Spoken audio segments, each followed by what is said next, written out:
the cloud. Right, I'm recording to the cloud.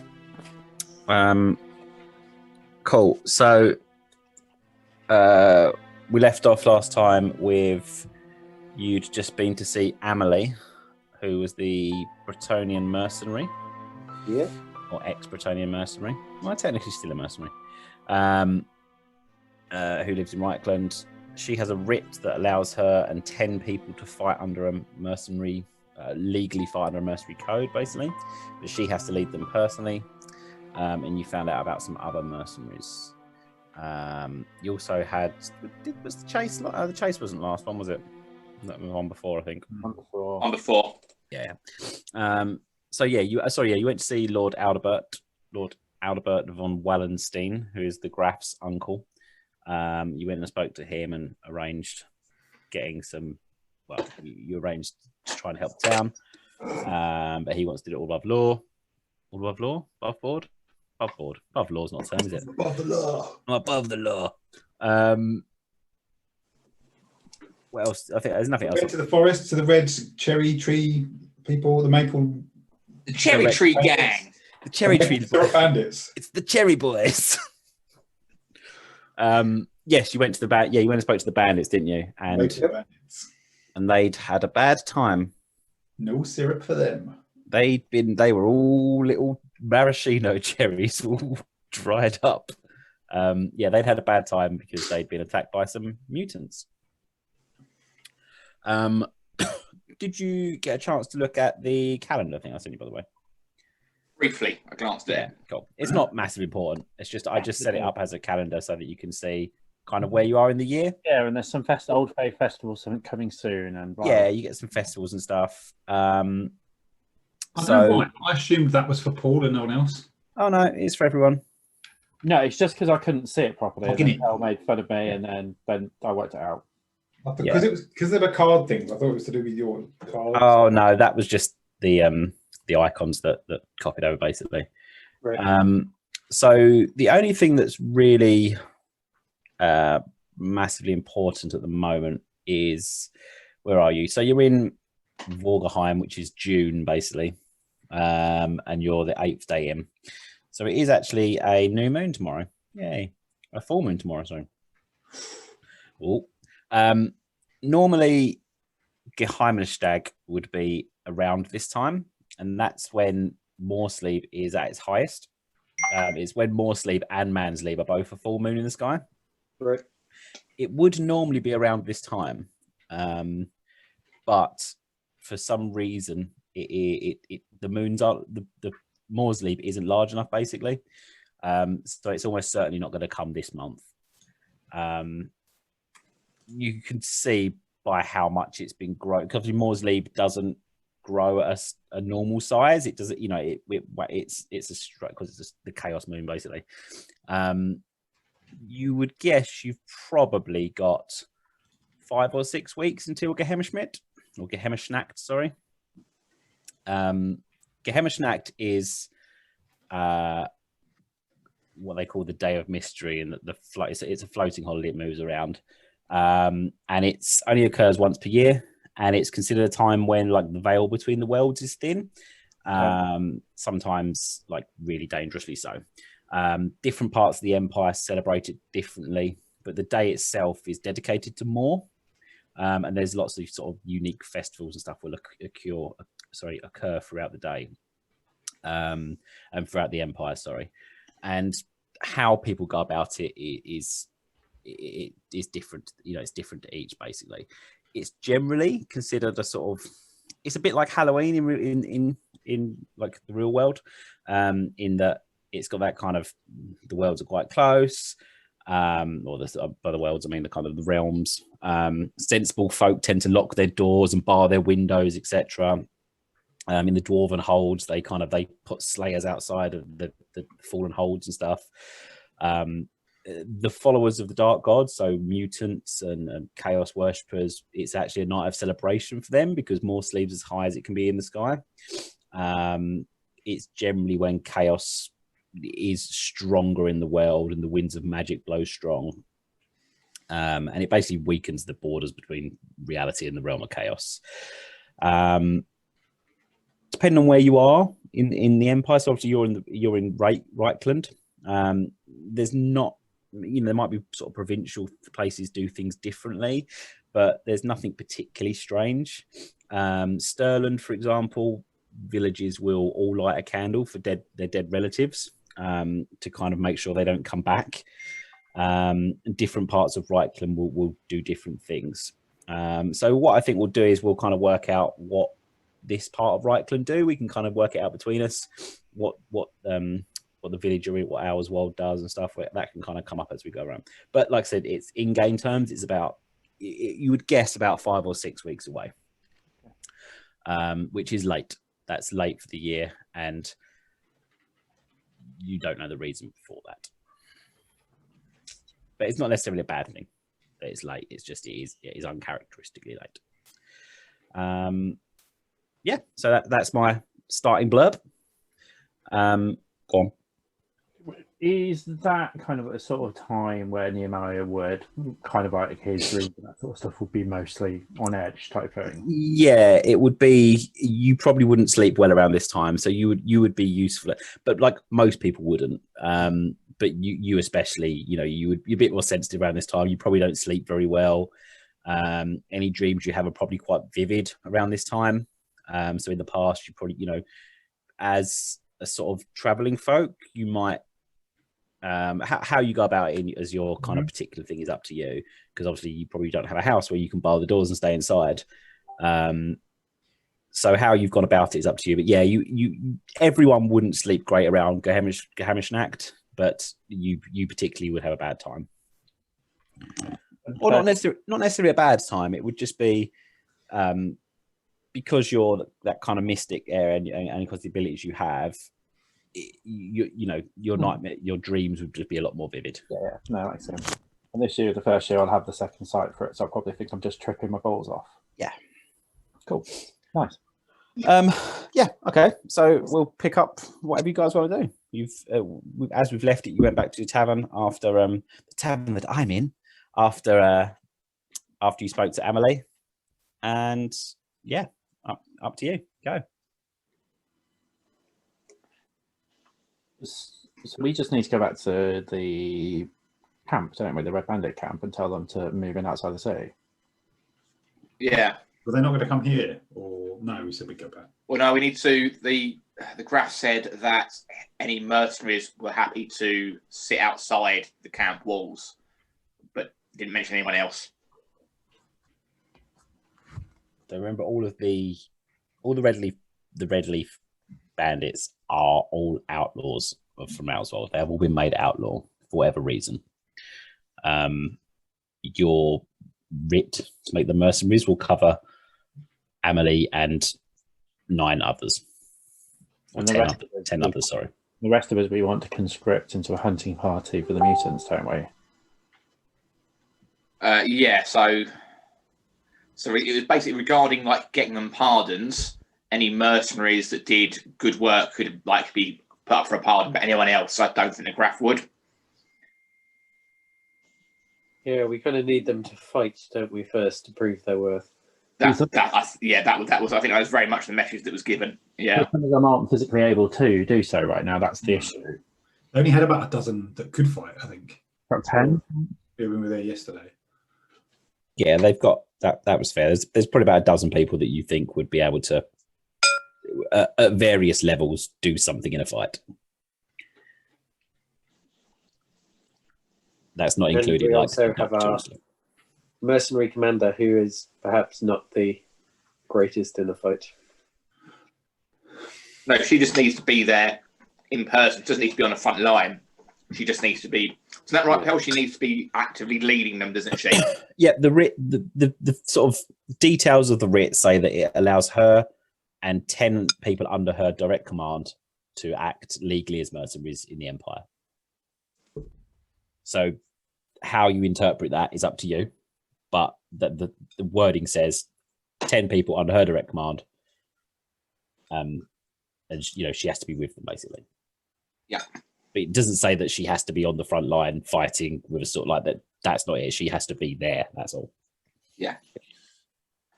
Okay, should we head off and give the bandits the good news then? Yeah, if we've got time to do that today, I think we do. It was getting fairly late-ish, actually. I think when you spoke to Amelie, it was sort of Because we'd been late there that afternoon. morning and back, hadn't we? So yeah, then- you'd been there. Yeah, you'd been there and back. So you'd probably. We can wait the night then, can't we? Or do we actually want to go out there tonight where there's still people there and see what the activity in the forest is like? In fact, no, sorry. Was it not the next day because she was having breakfast? Because it took Nehemiah all night to find out. She was having breakfast. You're absolutely right. Yes, it is the next day. Sorry. Okay, so we have our route. We should see if we can take the boat down, because if they've got possessions and stuff that needs to be done, they can come back by boat. That will speed the whole process up. This is why we have a boat. Wasn't that how big was it? Our boat? Well, it's big enough to get some shit on, because we delivered some shit. Yeah, it had like what, about half a dozen crates on it, and it wasn't full. So I would imagine you could I would say you can get, let's say you can get a dozen crates on it, or half a dozen crates and 4 or 5 people. I think that seems like a fair size. Yeah, see if we could get what they need and they're wounded on there, and then we're moving them out in good order. Bring them back to the outskirts of the town today.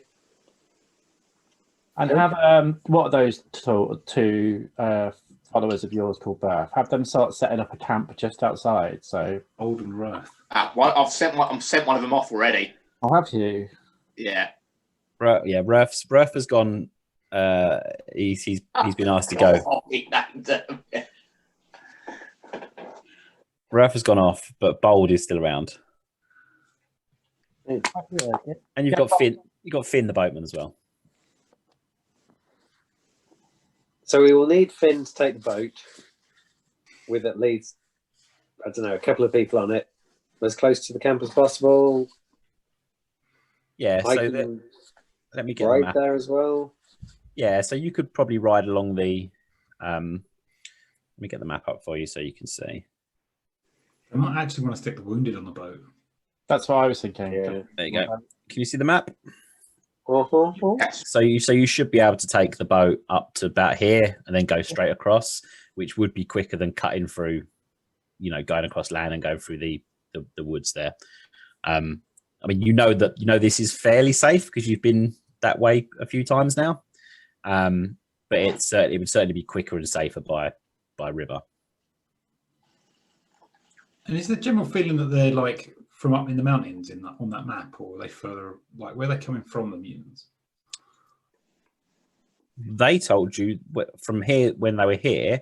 They said that they went north. Yeah. Okay.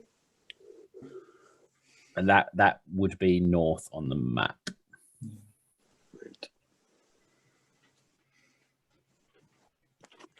So that's not a terrible assumption. I wonder if there was like people just like, the mutants are from up the mountains, or if it was just like, no, they're just fucking everywhere.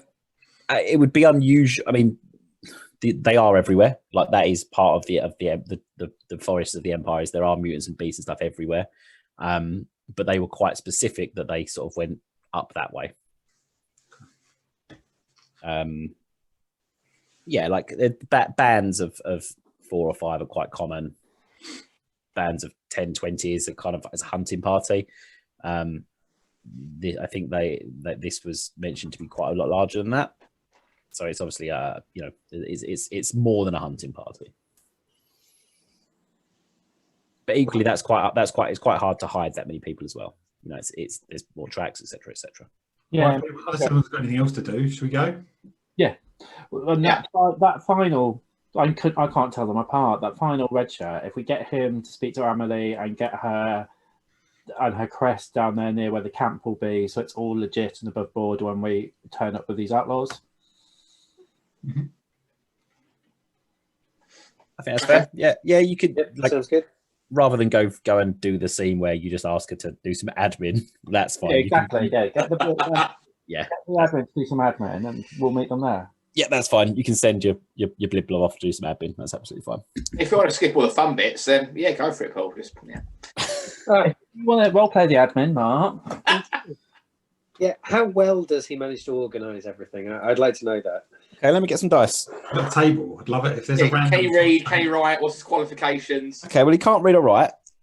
Oh man, we fucked. The one who can read and write is the one you sent off, obviously. But I'll tell you how good he does. It's all right. It's not great, but it's not bad. He's really just taking a message. It's fine. He's just got Oscar to be at a place at a time. It's not that. Yeah, but he's not going to. So you turn up and it's on fire. The whole place is on fire. Okay, so you take the boat out. So are you all going on the boat? I'm gonna ride, I think. Okay. I mean, maybe I can get there roughly quicker. I don't know. I think you could get there quicker. But like, if your horse is running, or what's the bit between trotting and sprinting? Cantering. Gallops full on, canters in the middle. Yeah, I Move think at horse pace. Yeah, I feel like you're moving at medium horse speed. Yeah, whatever horse jogging is. Yeah, Canter. yeah, you're going at medium horse speed. So you'll be able to get there before the you go fast in the boats basically. It's still a couple of hours, but it's not the kind of 3.5, 4 hours that it is to sail upriver or go across the thing. One of us to come on the back of it with you, or are you going to be okay on your own? Because you won't even be able to spot the trees. Good point. Anybody on the backy on the horse? I mean, that's what That little guy down there. Anyone going back on the horse? Yeah, I'm going back on the horse. Right, there we go. There's Very room nice. up on my horse for two. It'd be nice. It's like broke back. It's lovely. It's a little bit broke back, yeah. But, it's fine. I'm Strong. probably Gyllenhaal. Strong. Yeah. Maybe, Okay. Yeah. Okay. So are you two going on the boat? Helmet and Bert are going on the boat? Yeah, I assume so. Yeah. Yeah, cool. You're still injured, aren't you? No, I managed to heal all my wounds on the second night. Cool. Yeah. Okay, good. No reason. Just checking that you're okay. Checking. Yeah. Checking, no reason. Roll perception. No. Yeah, okay. So it's a fairly uneventful journey. You're going basically going in the morning. It's pretty bright. You're heading upriver. Sorry. You get to the camp. You make your way through the trees. It's very quiet. The sounds of animals. There's not, even none of your rangers or anything, but the kind of the natural nature sounds. It's fairly quiet here where you are. Certainly, probably quieter than it's been before, but it's quiet. I don't know how many times I can say fucking quiet before I tell you it's quiet. Is it quiet? It's quiet here, isn't it? It's really quiet. It's. I would say it's quite quiet. Would you say it's as quiet as quickly as the horse is mid sprinting? You can, if you listen, you can hear the horse breathing. Wow. It's a fucking horse. Yeah. Oh God, where's this horse come from? Oh yeah, the people on the boat, or yeah, they can hear it as well. It's so quiet so that quiet. they can hear the horse breathing. Is it like a creepy breathing?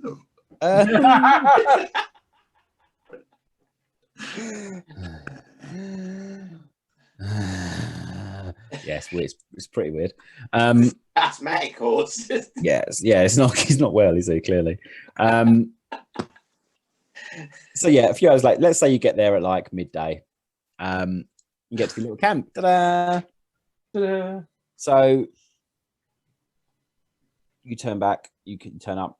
Same again. The two guards that recognise you. Roll. You're actually going to get there first if you want to go in, sort of head in, or are you waiting for the gang to turn up, or what? I think Nemaya. I think we should go in. Yeah. Start getting them prepared. Probably explain the situation at least. See if they do want to commit to the plan, because otherwise we've wasted the morning. Imagine if I just said no. Oh yeah. Yeah, cool plan. Fuck off. Yeah, cool plan, but it's not exactly what I've got written down, so you can't do it. Sorry, guys. Cool. Yeah, so you met him. The two guards who now recognise you. They you've been here a few times now. They do recognise you. They're not as wary when you come in. They take you straight to Lucas. You see a couple of people that you saw were injured yesterday. They certainly look a bit more sprightly on their feet. You still can hear a couple of kind of moans of pain coming from the doctors. I'm not gonna say surgery, but the doctor's like the little doctor's area basically. But it doesn't feel as bad here. There is still a mound of mutant heads up in the corner, a decent number as well. Everyone still looks fairly kind of battered and bruised, but they've had a night's rest. It was clearly quite peaceful. There'd been nothing seen, so there's a slightly better atmosphere in the camp. But it's very it's not quiet. It's muted. It's still a very muted atmosphere in the camp. And Lucas Wibber comes over to you, and he says, oh, "Friends, I'm glad to see you again. I hope you've brought us good news."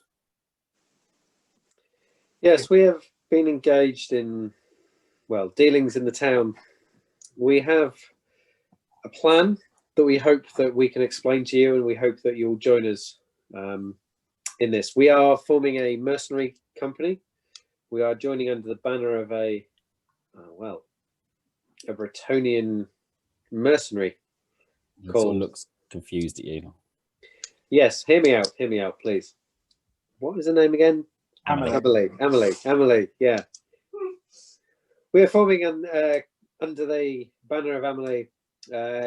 She will be helping the town defend itself, hoping to seek out and destroy this mutant threat that we face. We are recruiting, and we are in need of quick blades and stout hearts. I'm going to be blunt. Lord Aldebert is aware of what we're doing here, and this is a way of getting you legally into the safety of where the town is. And he looks he's genuinely like he's taken aback. He's very clearly taken aback. And he looks at you and he said, "And this will make my people safe." And he sort of spreads his arms around, kind of statesmanly to his people around him. Look at them. It'll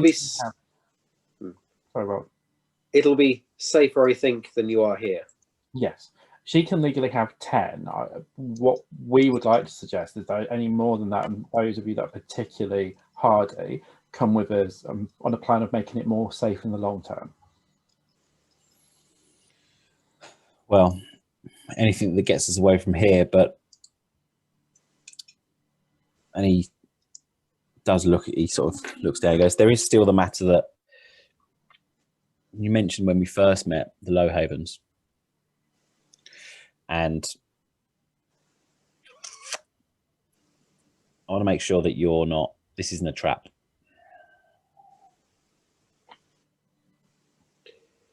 I've trusted you, but there are 15 people outlawed from the city here. If I was to bring them within arrow shot of the walls, there's a lot of coin that could be turned in. Nobody aside from Lord Adamant or Amelie, in fact, knows about this, so nobody would expect us to come in. And quite frankly, even if they get turned in and go to prison, that's safer than here, but that's not going to happen. We've made this plan to protect you. We've got a boat coming to move your resources, and you're wounded. He looks around you. I'm going to trust you because I don't have much left. But if this is a trap and you're not what you say, I guarantee and I swear by Sigmar's hammer that at least one of you will lose your head. And he kind of looks over to Ingrid, his knight, who's over in the corner polishing her armor. He goes, I swear to you by Sigmar's hammer. I hope it does not come to that. And he holds his arm out. His face changes. He goes sort of quite, not jolly, but his face does change. He's not stern anymore. And he holds his arm out to you, Rolled, to shake hands with you. I specifically look at Lady Ingrid and go, mentioning your name to Lord Aldemard really helped. Thank you.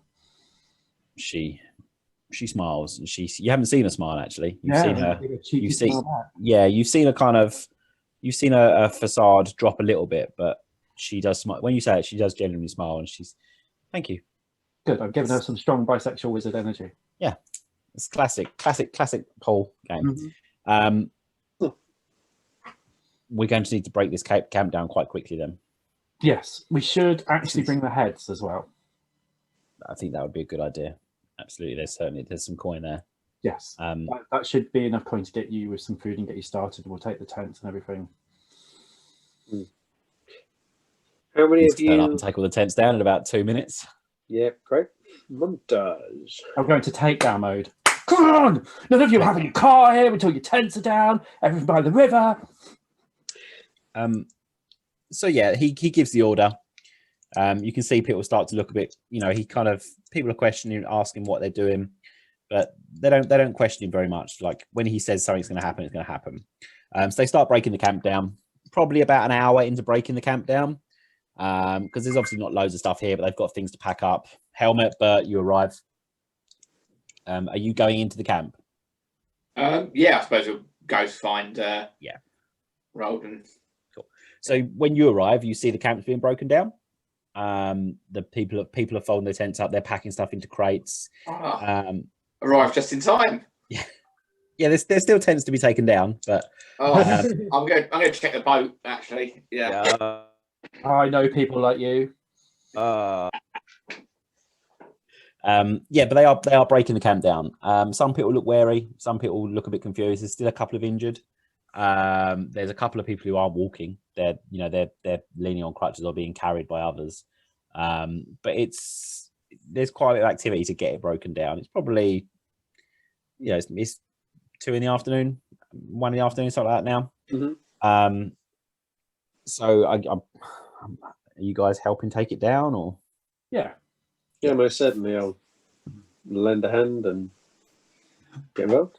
There's quite a good kind of they're genuinely quite camaraderie. They're friendly towards you, and like when you're as you chip in, that it's very clear they're grateful for the help that you're giving them. But there's still sort of slight mistrust, but they're definitely warming to you, absolutely. And it probably takes about another hour or so to break the camp down. At that point,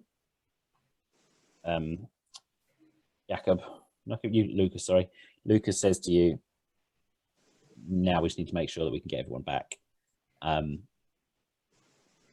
These two, and he points to the two that walk with, these will need to go on a horse, on a boat. They'll slow us down too much. No room. Sorry. There's no room, sorry. I would say the amount of stuff that they have, so you know how big your boat is, they're probably going to have to either leave some crates behind, so leave some belongings behind, or you could carry them between you, but that's going to slow you down going back. So I'll let you make the choice as to whether you want to take longer to get back or you want to try and convince them to leave some stuff here. Please don't. What time of day would it be? Like, what time of day are we leaving? Lola's just made some cookies. What? Yeah. Thank you very much. Lola, pop around. I love you. Oh, nice. Lovely. Important break. Tell Lola, I bought her that ruler. Could she deliver some cookies? Mark said, you know, you bought him a ruler. Yeah, of course he does. She said, all right. Did she ask? Does Mark want cookies? Yeah. It's like she doesn't know me. She'll come and post you something through the letterbox, mate. So yeah, I would say, I mean, the crates are quite heavy, so the speed you'd be going, you probably would get back. I would say it's close to getting dark. Assuming nothing slowed you down, it would be starting to get dark. You're looking at like 7, 8 o'clock maybe. I would suggest they leave some stuff behind. I would suggest the opposite. So what is more important, the people or their equipment? Well, it depends what the stuff is that they're leaving behind. Like they've got to have tents, their medical stuff. Like if we're still going to get there just before dark, we might as well, because actually the last bit of the journey isn't in the woods. So if anything's coming, we'll see it coming and be ready for them. And at that stage, all the wounded and everyone's on the boat and we'll have a reasonable fighting force. But I'd rather not be coming back towards the walls with a bunch of people who the guard might think are outlaws. Well, no, because the when the sun's going down. If we're going to be slow, the boat would have got there first, and the process would have been started. I mean, already. Could we not just hide the stuff and someone could come and pick it up tomorrow? Could they? Could Not get stolen out here, is it?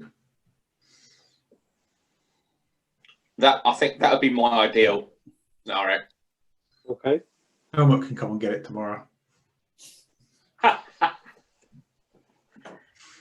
To show that he isn't heartless and he does actually want them to have their stuff. He's just being sensible. I'm not heartless. I'm just practical. So what's the plan?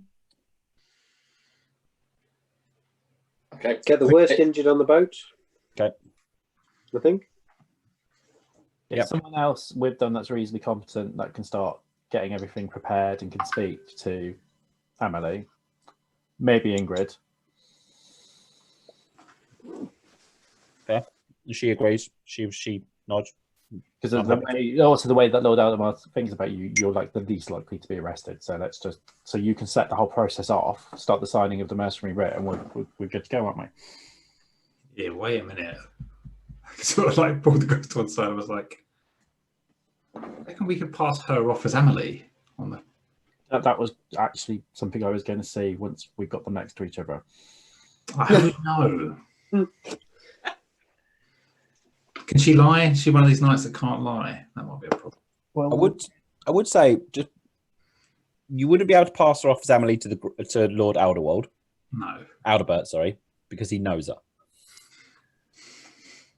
But that's just you wouldn't Go be to able the far end of the empire. What's a Bretonnian accent like? You've heard her speak. She doesn't sound Bretonnian. She sounds quite Essex to me. She sounds like a bloke from Essex who's 30s. Weird. But another thing to remember is not many people in the Empire can read. This is also a fact. Just something that's worth considering. It is quite rare amongst probably 95% of the people in the Empire to be able to read. Anyway, right, let's get back. Send her back in the Yep. boat with the crips. So you send about the injured and her, and then like 70% of their stuff. Mm-hmm. Okay, cool. Okay. And the rest of you are you're leaving the rest of the stuff here. Yeah, hiding it if we can in the back of the caves type thing. Yeah. Okay. Stuff that we can't take. Yeah. Roll. Someone roll like a stealth check, I guess, to kind of try and hide these things away. You got plenty of time though, so like, just do it at plus 30. I've got a fair bit. I've got a bit of outside survival. Yeah. So Yeah, you roll that if you want to. Yeah, you're hide. It's just to see how well you hide it, basically. plus 30 was it? Yeah.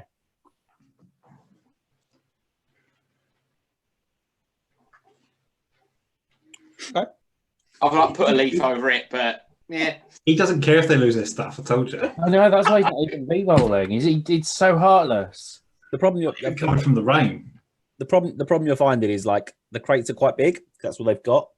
And the other, the stuff, like there's been some fights here. There's been a bit of a fire where they had the fight. So it's like some of the kind of better trees, like leaves and stuff, have been picked away from the branches or from the bushes and stuff. So there's actually not many great places to hide it now.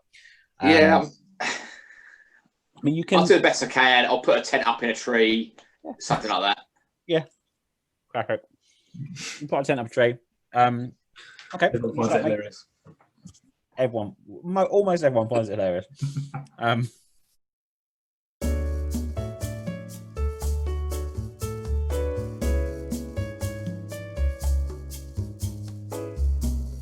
About 5 o'clock, probably 5, 6 o'clock.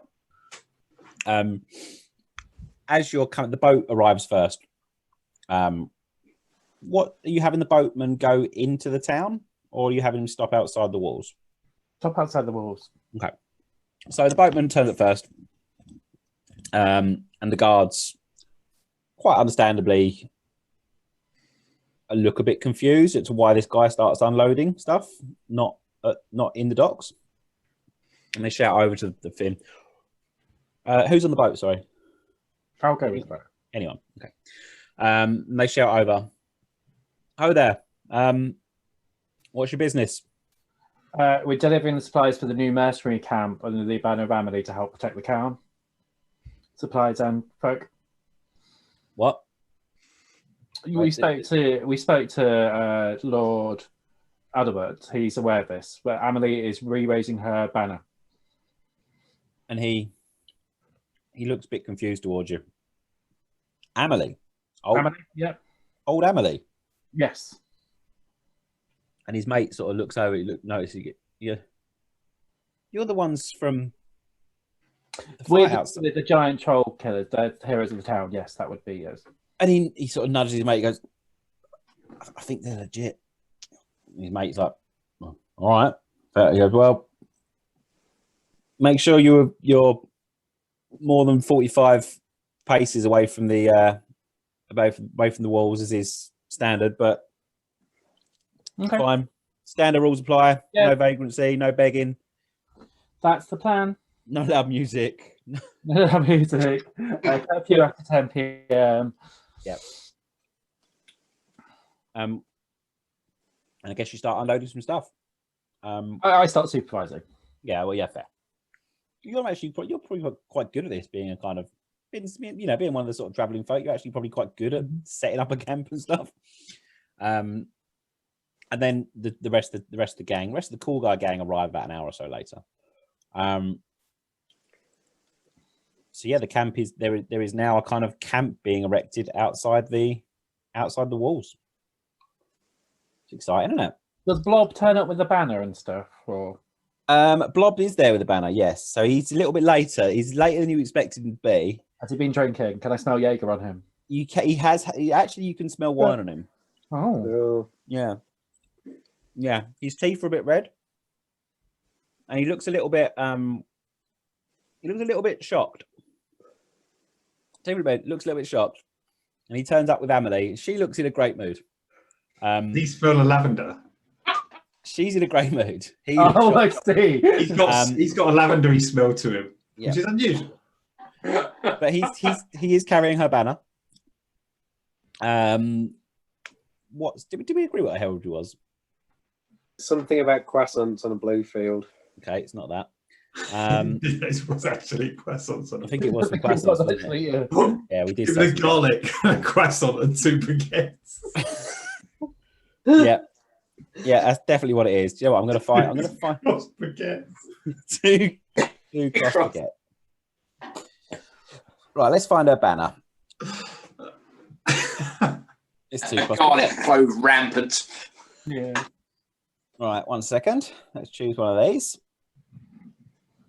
This is exciting, isn't it? Right. She's going to be one of these banners. Where's my old share gone? Share the screen. Okay. Which one of these should she be? All of them. All of them. She said that whole picture is her heraldry. It's really hard to read. There's loads going on. Too busy, if anything. She just couldn't decide. I reckon she might have this one, maybe. It's quite good. And this little guy's quite good. Yeah, Ravenwing. Yeah. Yeah, Ravenwing. Yeah. All right, there you go. She's got. Yeah, just this heraldry here. She turns up on a black bike. Yeah, so she turns up a heraldry banner. The banner's quite tattered. You know, it's definitely seen better days. But it has a couple of ribbons hanging off it. They look quite new. The rest of it's quite tattered. She turns up in wearing leather armor. It's actually quite nice leather armor. It's certainly some of the better quality leather armor that you've seen. So battle ready kind of stuff. Yeah. Do you like that armor there? It doesn't fit her great. But you can see that it is, you know, she still cuts quite a figure in it. mean, she's NPC. She's borrowed it from the ref. Yeah. Yeah, she goes to Refa. Yeah, she turns up in some Jedi robes. But she turns up and she's like, looks around. Oh, I can't do the accent. It's bad, isn't it? Try your best. I will try my best. She says, "Who are? So these are the ones we." And I'm going to try practice mimicking the accent a little bit because that's something I could do. Because there's no way this one's going to pass. These are the ones. Yeah, that's perfect. Absolutely spot. Because that's what the skill is. Though, actually, that's how the skill works. You just do rough accents. And she looks around and she goes, "Oh, she wants to. I want to inspect each of them who are going to be joining." And she kind of starts making her way around the camp in that kind of doddery old lady way, but she's got a sword strapped to her hip, and she looks like taking it seriously. Yeah, she's taking it pretty serious. She's clearly taking it pretty seriously, and she looks a bit more energetic than when you saw. I mean, she was fairly energetic when you saw her last time, but she's certainly like energetic she was for Blob. Yeah, she looks like she's fairly, you know. Yeah, good morning. Yeah, she said good morning. She's sprightly as well, though. But like you see, She's got rid of her cobwebs. She's energized. Ah! In her house, the cobwebs in her house. Don't say that. Awful. Eh? Awful. Bird dies. Bird dies. So she starts looking around, and the rest of the gang arrive. Now, there are obviously more than 10 here, including yourselves. Who can count though, really? But we don't count towards it, do we? We don't need to count towards it. No, because you're not mercenaries. Yeah. You're not outlaws, so yeah. Not yet. As it stands, though, you have got a small camp of mercenaries outside. After the camp's been there a couple of hours, and it starts to get to sort of the camp's set up, and it's 45 paces from the wall. It's everything they ask basically. One of the guards does come out. This is not a guard you've seen before, and he's an older chap, and he's wearing a little pot helm, which is unusual for some of them. And he says, "I've been asked by the Graf to." Sorry, not by the Graf. The Graf's not here. Been asked by Lord Aldebert to inspect the ruckus outside of the town walls. I'm sure you'll be able to acquiesce to my request, gentlemen. He looks around at you all. Yeah. Okay. What's going on? So mercenary camp. Can I see your papers, please? And so Amelie kind of staggers over and she stands in front. He reads through. And he sort of looks through. And he just says 10? We're going to all move out tomorrow. We're just helping them set up. 10. Fighting strength, yes. So this says that you can have more than 10, right? Mm-hmm. Yeah. Have your hangers on and I can't read. It's 10 fighting people, and obviously they need a baggage train. The cook, the quartermaster, the laundress. I think that. Oh yeah, it does say that here. Yeah, it does say that on here. Yep. Or you get an impression this guy cannot read. Yeah, he definitely like his eyes darted all over the page. All over the page, and he's just sort of pointing to bits. He. Yep. Well, I'm sure the Lord Aldebert will want to have words with you at some point, but it all seems in order. Okay, and what are you actually here for? We're mustering here to gather our forces, and we're going to be using this point to set out to hunt down the mutants that led the attack the other night. A separate scouting force will check it out behind, while the mercenary band's 45's here. And Okay. Well, I'll go and report to Lord Aldebert. Thank you, sirs, and thank you, madam. He's looking at the paper, madam. Amelie. Madam Amelie. He sort of squints. It's like, oh, Amelie. So yeah, it was on the tip of your tongue, wasn't it?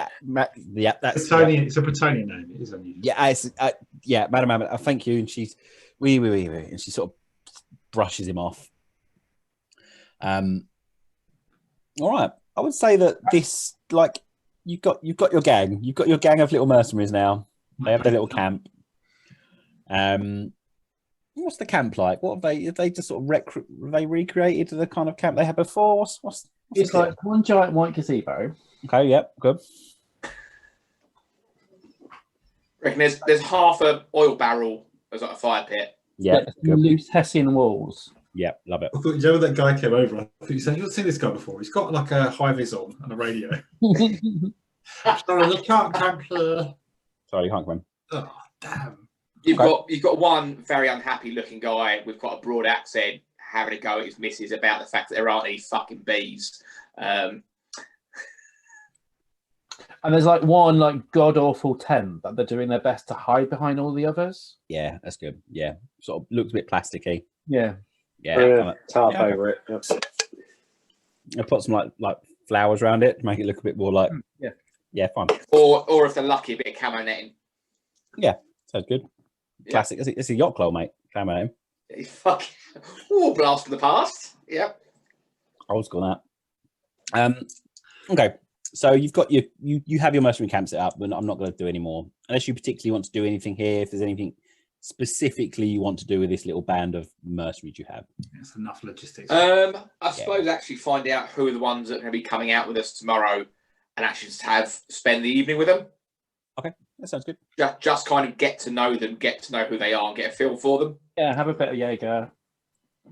So what's the actual what's your plan from here? What are you guys planning to do? Because you tell me what you're planning to do.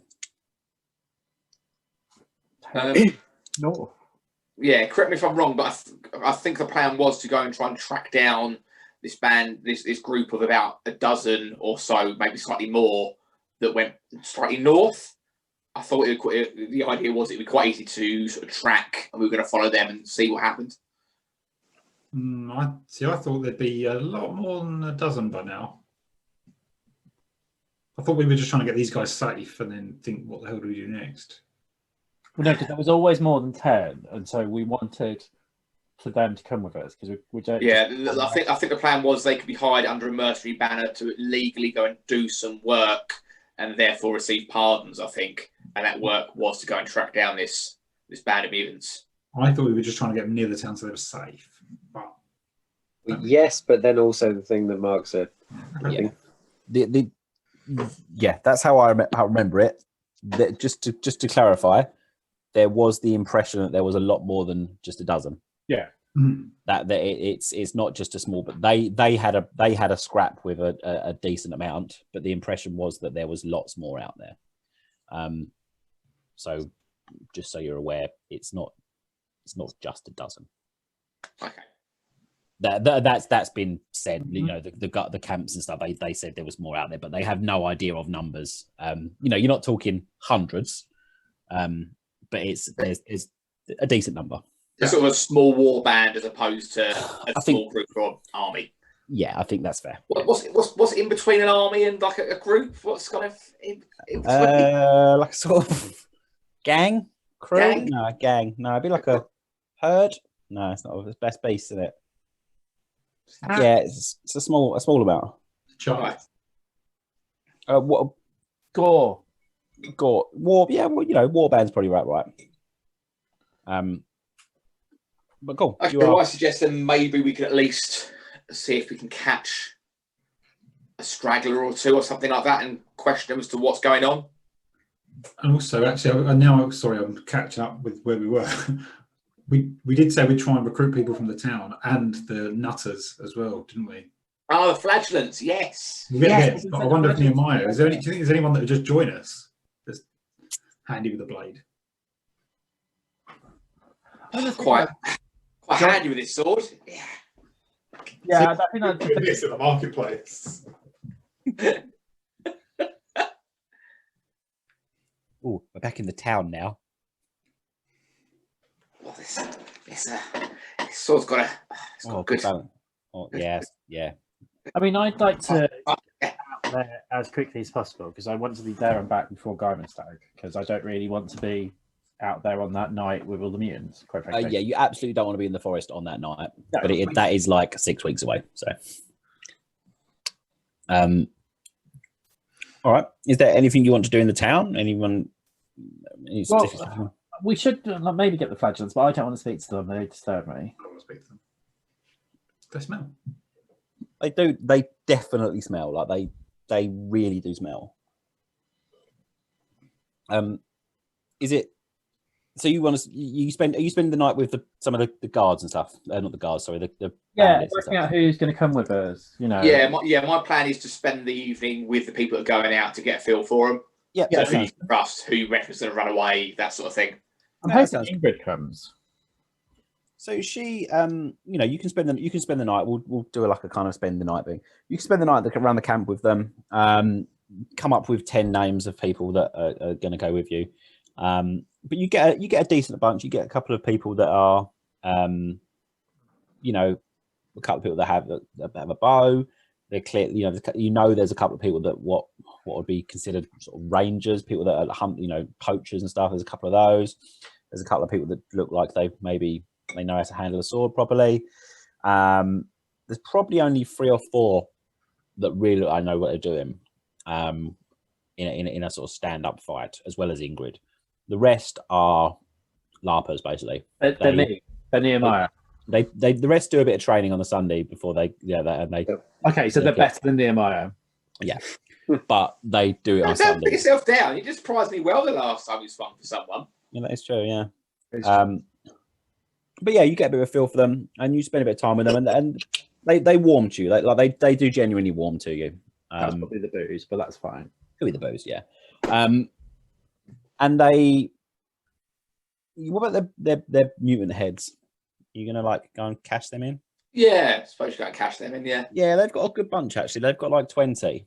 So what did we say? We said 10 silver, I think, didn't we? Yeah, I think we said 10 silver last time, or 10 brass maybe. Things they'll probably need that for supplies and stuff. Yeah. So I'm gonna suggest, because I'm not heartless, that we give that money straight back to the camp, the mercenaries. Yeah. Minus small tax. Well done, minus Robert. little handling fee. 40%. Roll a just during the night, roll a perception check. Is that everybody? How do you do a perception check during the night? No, not during the night, like during the night, as in it's during the night. Yeah, sorry, not at night, like during the night. So you're all kind of like you're sitting around the camp and you're having a drink and stuff. Go on.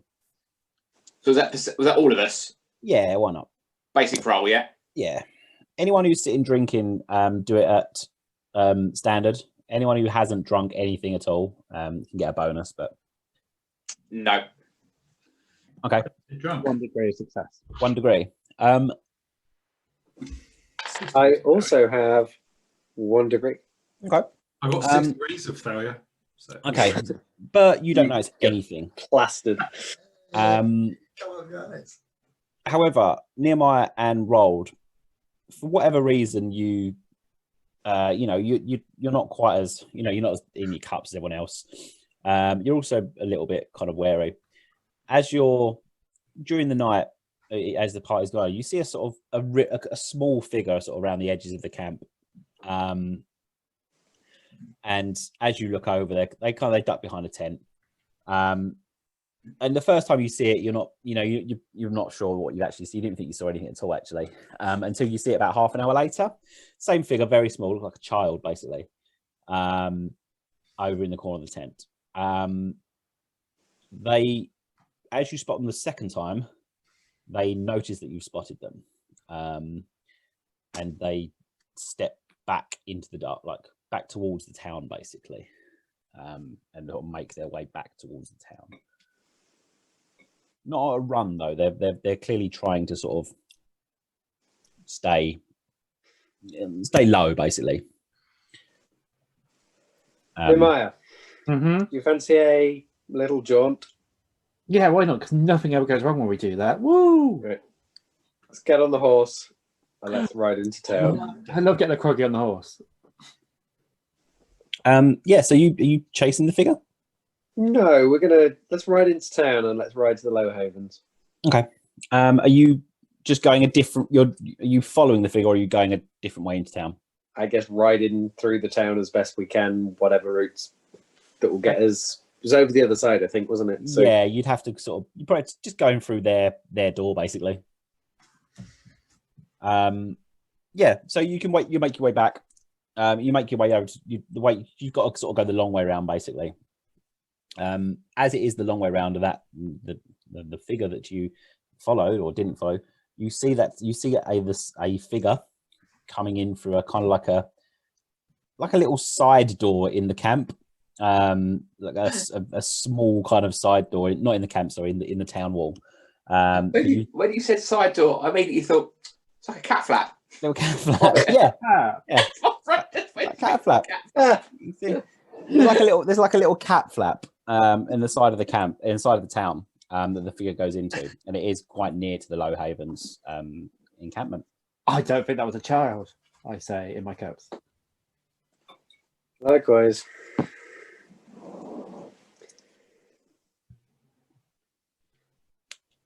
We should probably let is it Jacob? No. It's not Jacob. No, Lucas. You said Jacob earlier, that's why I'm I confused. did say Jacob earlier. I was wrong. Oh, we should go speak to the Low Havens. We should, and that hot guard. You're right. Yeah, you haven't spoken Okay. in a while. Do you want to go into the Low Havens now? It's quite late. Yeah, why not? We're spying on us. I'm fair. Plus, we're on a horse. So Does that make it better? It just makes us feel Demonstrably, They're yes. halflings, Yeah, it we're on a does. horse. That's just where like Raoul's attitude comes from. He's like, yeah, but I'm on a horse. Yeah, but I'm on a horse.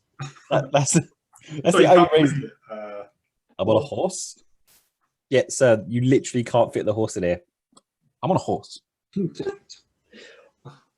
I think it's ride up and we'll knock a door and get somebody to come and speak with us. Yeah, okay. So you head up to the Low Havens encampment. They're kind of their yard, for want of a better word. And there's a couple of the burly guards on the gate who look up at you. Evening. What do you want? Is your boss in? Which one? The little guy. I can't remember his name. The I little think one. it might mean cocker. Cocker, that's it. The little guy. Which one? The little one? Oh yeah, the little one. Yeah.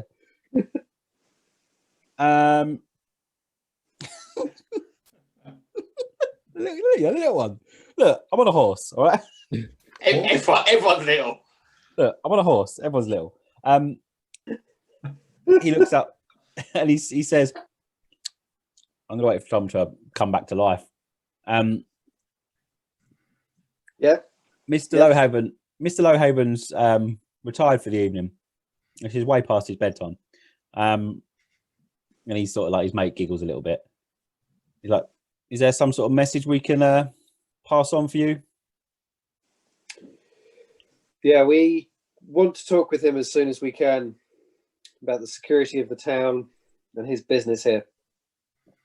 We'd be happy for him to come and speak with us out beyond the walls in the morning. I can pass the message on to Mr. Lowhaven for you, sir. Well, thank you.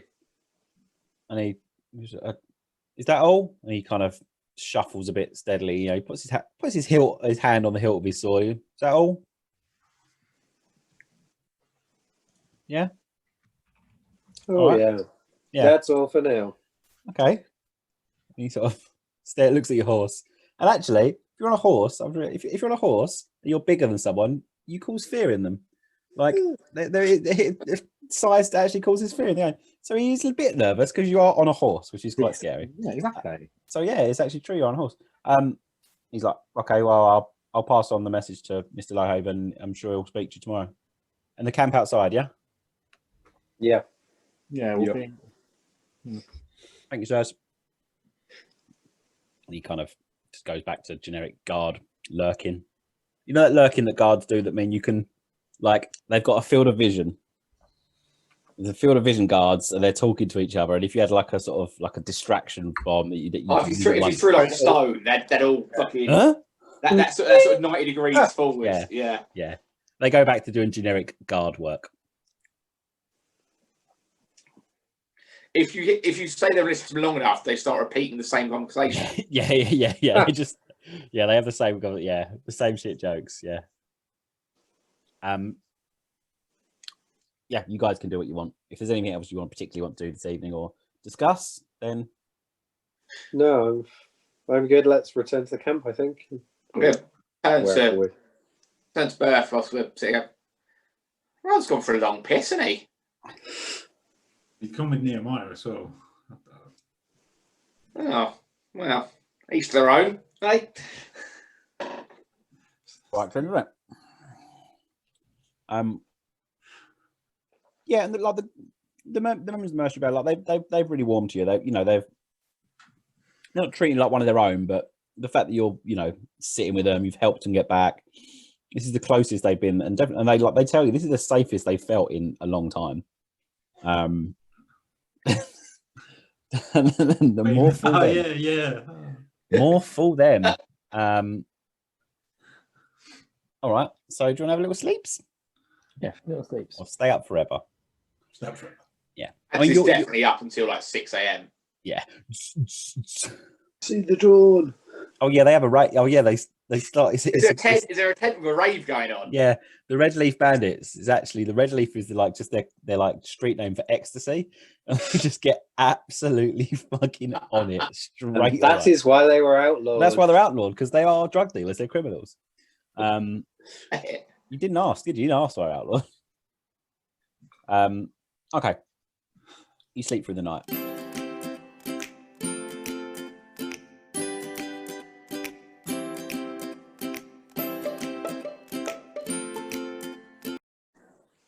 So you hit the camp. You sleep through the night, and you'll die. A trial weeks you in the night. Oh, right. That was fun. Thank you. That's good. Because what I did say, did you want to do anything? And if you'd have said, I want to look for the troll outside the camp, then you would have been fine. But none of you did. So. Oh, mate, yeah. That's on us, mate. That's on us. Yeah, that's on you, isn't it? That is on you. And I gave you a perception check, and you did get 1 degree was to spot the halfling, and 2 degrees was to spot the troll. And which is ironic because the halfling's smaller. Yeah, but he's closer. Closer. Troll was really far away. It's harder. Halfling was wearing sequins as well. Yeah, he was also, he had a little bell around his neck, so he couldn't sneak up on birds. The next morning, this is gone very, very serious, this session. You wake up the next morning. Or do you? And there is quite a lot of commotion coming from within the town. A little bit because you're not too far away. You can hear quite a lot of commotion from in the town. Not too far from the little docks area where you're quite close to, but there's a fair bit of shouting, a fair bit of from what you can understand, incoherent ranting. Sounds like the flashers have caused a bit of commotion. You might want to see if we can direct their attention. What did you have in mind, Helmut? I thought the plan was to, I'm assuming that's the flashers in the town, was to point them in the direction of some of the mutants which we're following. That is the plan, but the plan was also that neither myself or Beth were speaking to them. Yeah, that's true. I I don't remember that part of the plan. I think that. Well, when you rewatch the video, you'll see it.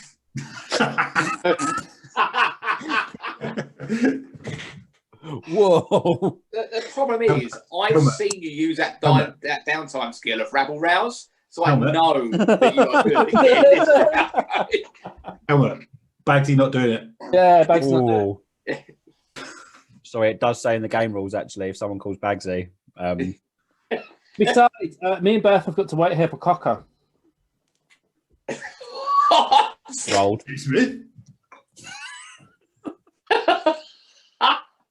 I'll go speak to the frothing madmen then.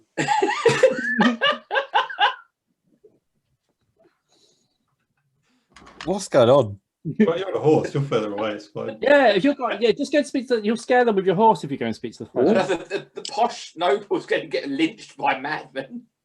I started to imagine Rold is always on the horse, like he sleeps. But not in the saddle. He actually lays down across the back of the horse. Yeah. In my mind as well, the horse has got one of those like those wee willy winky caps on the rim. Time to go to bed, horse. Don't know what it's called, but time to bed. Matching long hats. Just right. Let's have a little 5-minute break. I think. Let's just have a little 5 minutes. Or I think I'm going to die of a heart attack. Oh dear. Right, let's have 5 minutes and we'll come back. Cool. Okay. So about that hat. Yeah. So yeah, there's quite a commotion coming from inside the town. There's quite a lot of ranting and raving.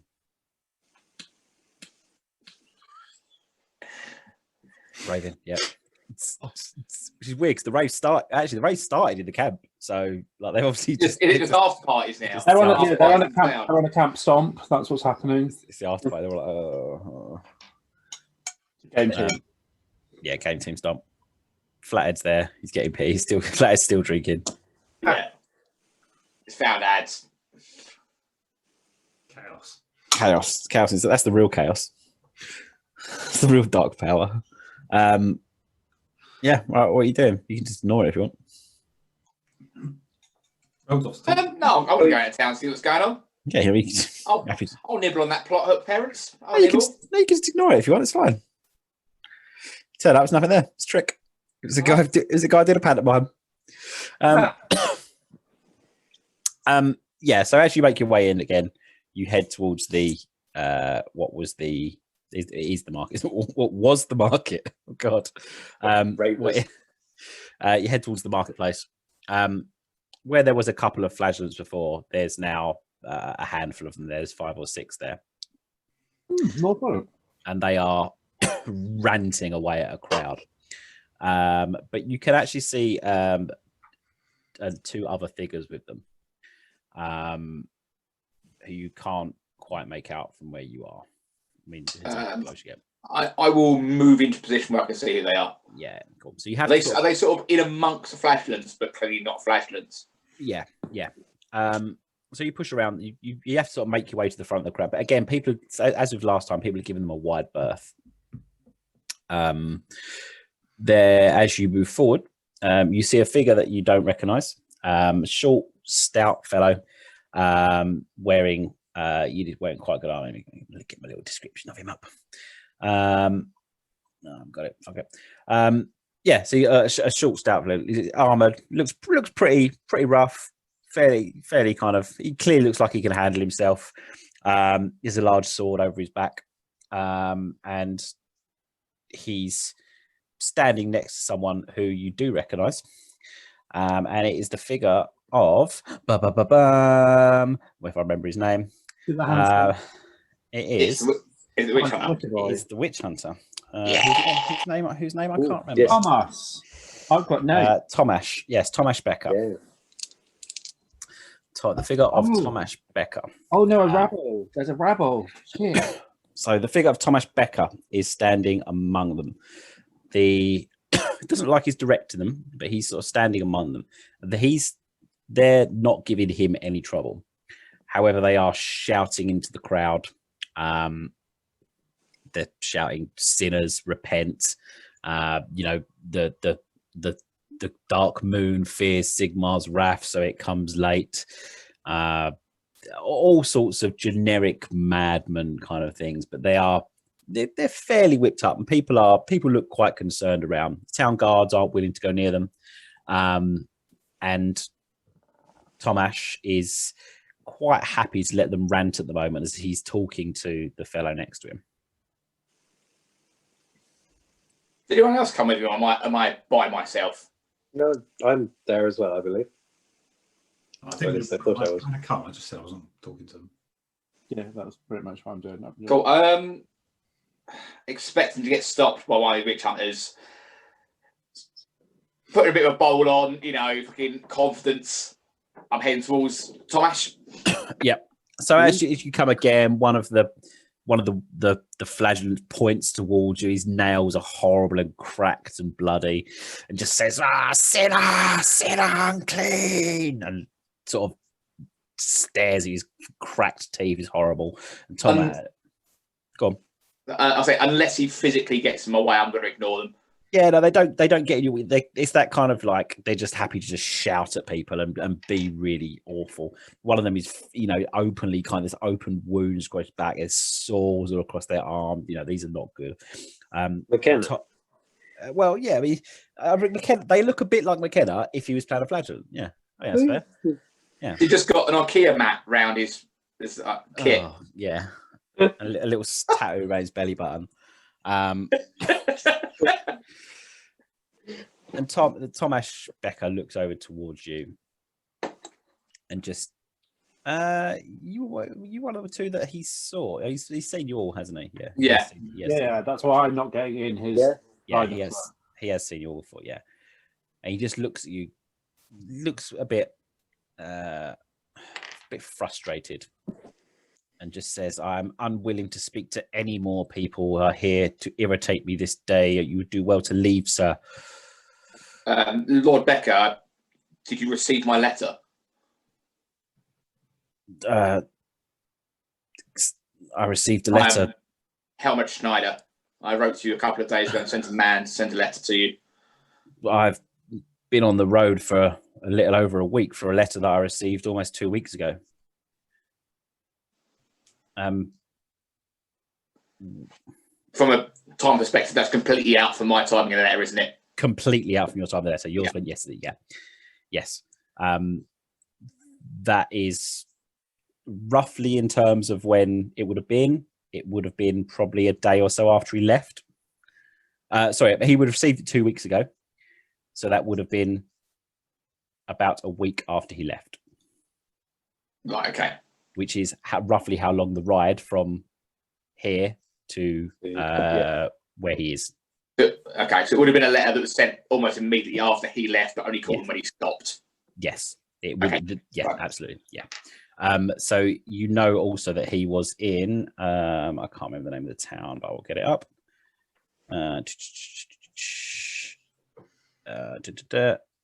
Diesdorf. So Diesdorf is north of Kemperbad. I'll just show you on the map actually. On Wikipedia, there are two Thomas Beckers that were canoeists, German canoeists. He could have been a canoer, couldn't he? And one was a bobsled. Maybe he is.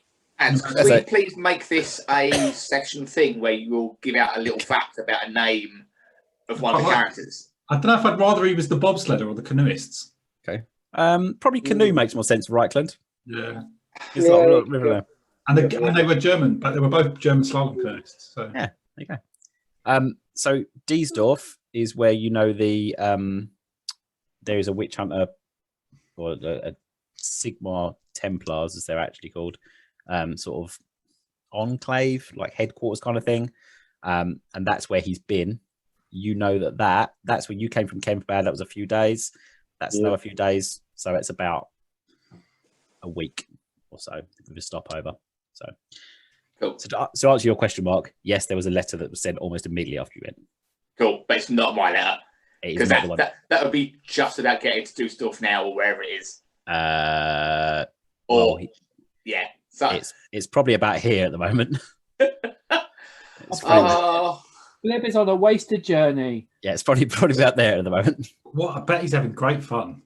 Yeah. Not as much fun as Bob's had. Maybe tomorrow. Maybe he goes through like a wormhole and ends up like in another realm.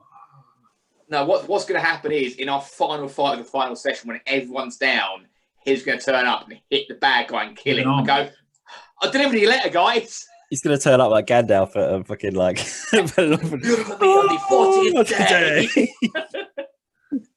Hold this letter above him. He's got to done his bright wizard training, mate. Anyway, back to sorry to go back to there. He's like, I received a letter some time ago, and I've only just been able to return. Was it penned by yourself, sir? That letter probably not. Then my letter was sent out not but a few days ago. But however, it was regarding the matters of the mutants and the corruption around the city. And as you say that, the flagellants look towards you and they kind of recoil and they start to like scratch themselves and beat them, like even they into a bit more of a frenzy. You see the town guard start to look really wary. Like there's a couple more guards have turned up around. It's edgy around here at the moment. But Becca kind of looks to them and he's quite a calm man. He's fairly calm. He sort of holds his hand out and they relent a little bit, but they're still very, very tetchy. The guy next to him still hasn't said anything. He's just kind of looking at you all and kind of a bit of a smirk on his face. He's not very tall. It's like 5'2", 5'3", but he's like really properly hench and just looking at you all. Like, he's just Ray Winston. Yeah, kind of Ray Winston / Woody / yeah. He's just kind of he's just there. Sirs, I have little patience, and this recent revelation has riled my wrath, and I find the matter entirely distasteful, especially as my suspicions it appears, correct. But so far there is little help to be found in this town of dissidents and river folk. Then perhaps we may be able to help you. We have put together a mercenary company and planning to head north on the trail of these mutants that attacked. We were instrumental in the defence of the town, and we wish to see this matter dealt with. If you wish to focus the fanaticism of some of your folk here, that may be a good point. He sort of holds a hand up to sort of stop you just before you finish. North. Why would we travel north when it has already been determined, as suspected, that the heart of the matter, the corruption, spreads within this town itself? Those who dare to stand beneath the dove's wing and claim sanctity are harbouring those unclean, touched by the winds, and spits on the floor. Getting quite aggravated himself now. Is there somewhere private we can talk? Yeah. He looks at you. Oh, hello. Yeah. Yes. Yeah. He just kind of looks at you. He says, His coat. yeah. He says, what is there that you would have to say that you would not say in front of the blade? He just sort of looks out, just motions to the flagellants, basically. Are you fearful for those who would judge the truth, or perhaps there is a darkness within you wish to hide? No, but I believe that a focused effort will see a deed done, whereas blind faith may flail and fail. He seems he's fairly pleased. Roll some sort of charm roll, actually. Yeah, we get plus 20 on it because they're the right sort of thing. There's the right sort of rhetoric that he wants to hear. Yeah, I'm frequently like that kind of. Yeah, he's pretty up. He's pretty up with that. He's pretty angry, but he's up with that rhetoric. So. Oh yes, a pass by 4 degrees. Oh yeah, definitely. Yeah. Then he looks at you. You don't have any like religious symbols or anything. You're not carrying openly anything that's like. No. No. And he kind of in that he sort of looks. Sorry, is anyone with Helmet? Are you all kind of standing back? Are you with him? I'll be probably quite close to Helmet. Yeah. Okay. He looks. He says, "Oh, I think I'm getting closer the more they're speaking because I'm wondering what he's up to. yeah, it's calming down. Like it's." He says, "I will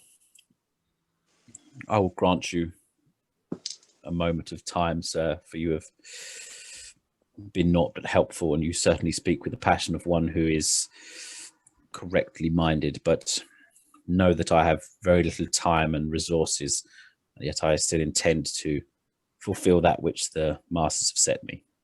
Of course, solve the Sigmar's duty is never done. And he nods and touches his little sort of comet pendant that's around his hammer. Sorry, he's got a hammer pendant. Comet's different. Yeah, he touches his little hammer pendant. You have a tavern we can go and speak in, one preferably one that is not a den of iniquity and such like. Yeah, Pal, I'm sure we know of a half decent one from the time we've been here. The one you're in, the Robber's Arms. Yeah. The Robbers. Let's go. Yeah. The Mutant's Anus.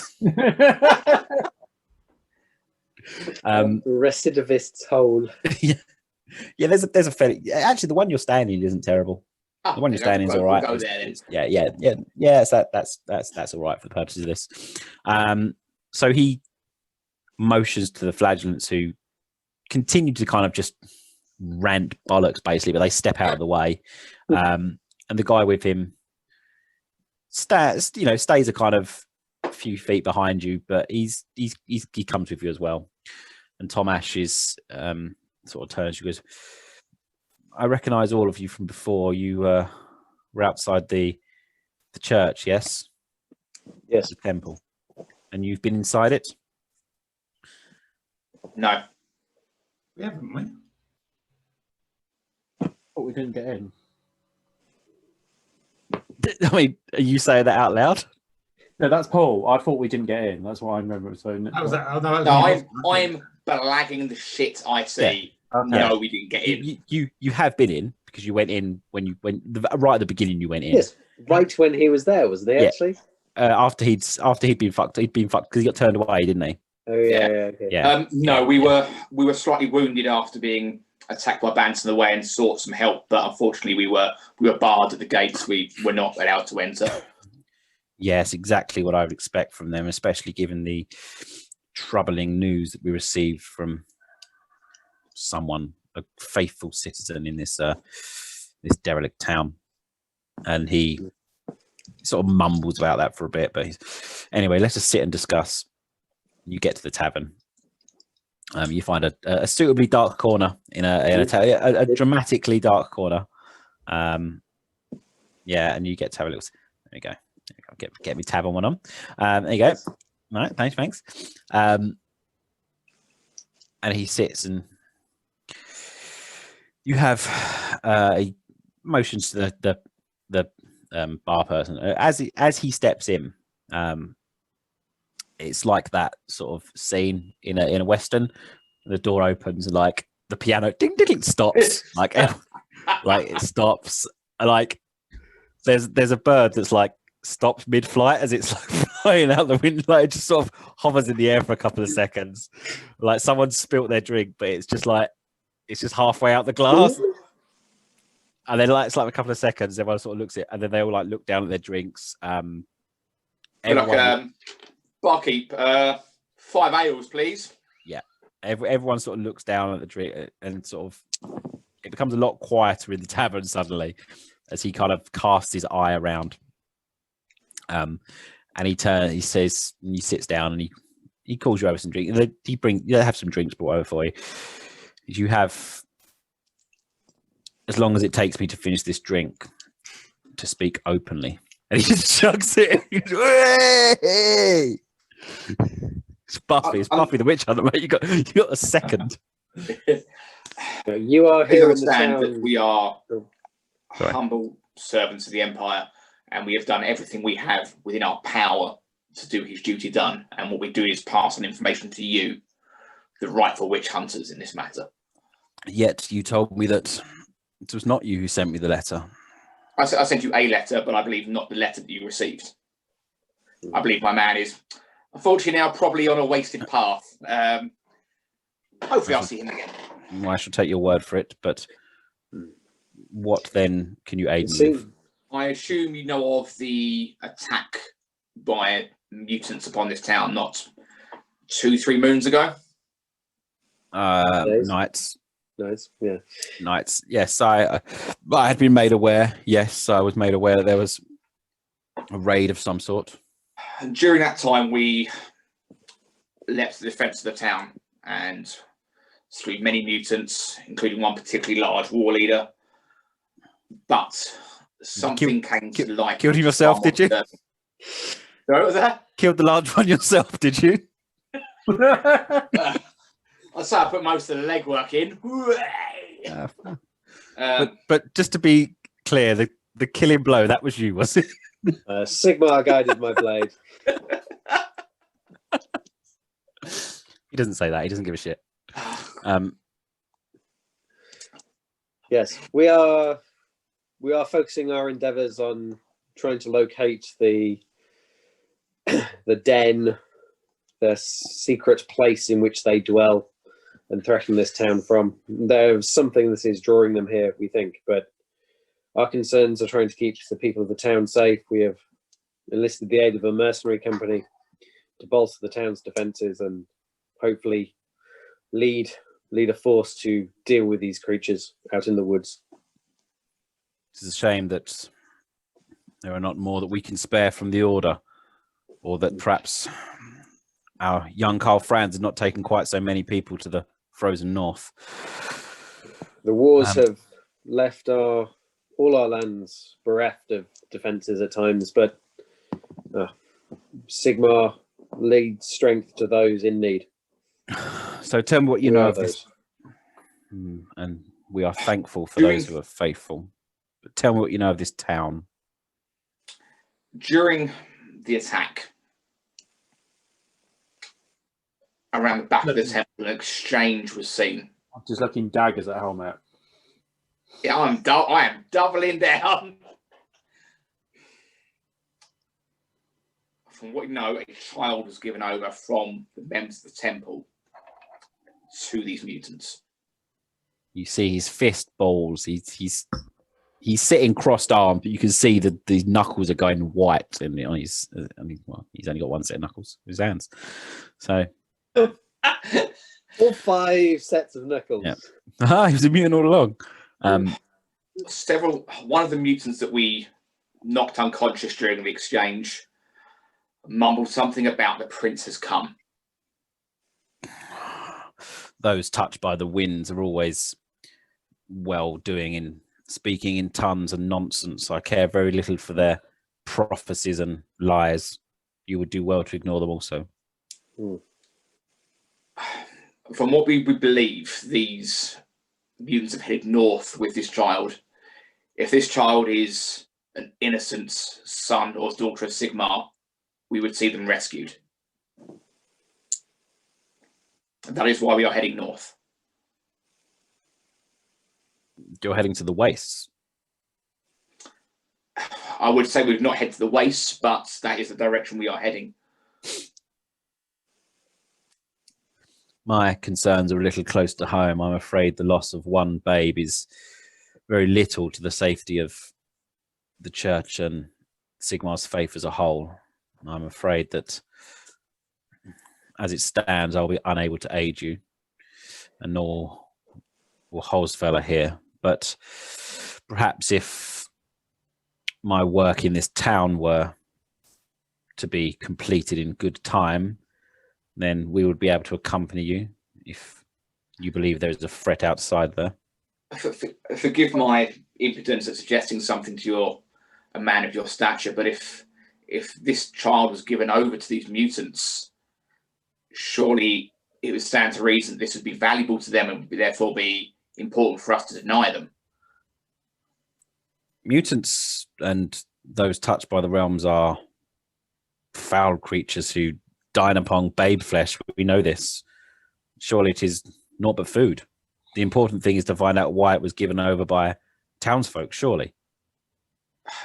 I relent to your far more extensive knowledge in this area, my lord. One must cleanse a wound first before one sets it and bandages it, yes? You can't. Well, I see the logic in this, my lord. you can only cleanse it once you've kind of like reinforced the wound continuing to rip open. He sort of looks over to you. You notice this whole time his mate who he said is Hulse fella has been sort of eyeballing you, Paul, because you've been the one that sat there like shaking your head, and I've like over the whole time. And he just repeats himself. I will be very clear. He takes another sip of his drink. I'm here to find those who are corrupted or in league with the dark powers within this town. That is the task I've been set by my masters, and therefore it is the task I've been set by Sigmar. And it is not my place to step aside from that task. Aid me or do not. It is up to you. But I am unable to divert from that until my work is done. But if there is anything that you know of within this town that would hasten my work here, then it will be seen favourably by both myself and by the Order.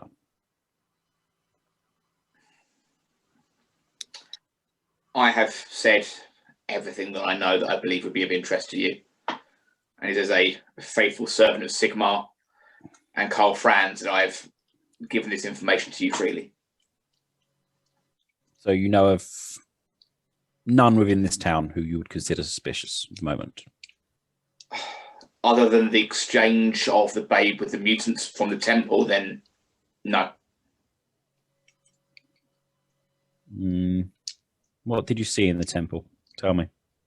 We did not go into the temple, and this is, from what I understand, I was not there myself. I understand that one of the temple sisters gave over a child to these mutants, and the mutants then left with this child. We tracked them from leaving the town. They headed north. And none of you saw which of the sisters it was? I did not. All make a... actually, no one needs to make a deception check apart from Paul. Because Paul did say. Paul definitely did. What is deception in this game? Do a fellowship, I guess, or like a pick something. Charm or act? Charm, acting, maybe. Yeah. However you're going to do it. If you're going to like flash him a smile, I'm going to roll against his perception, basically. Yeah, I'm going to flash him a smile. I am going to use a fortune point on that. Okay. I'm very glad I did.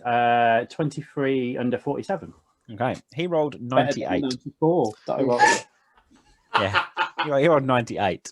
So he's clearly like your charming smile and kind of calm demeanor is it sort of throws where he doesn't seem to be particularly bothered. He's actually really focusing on what Helmut has been saying.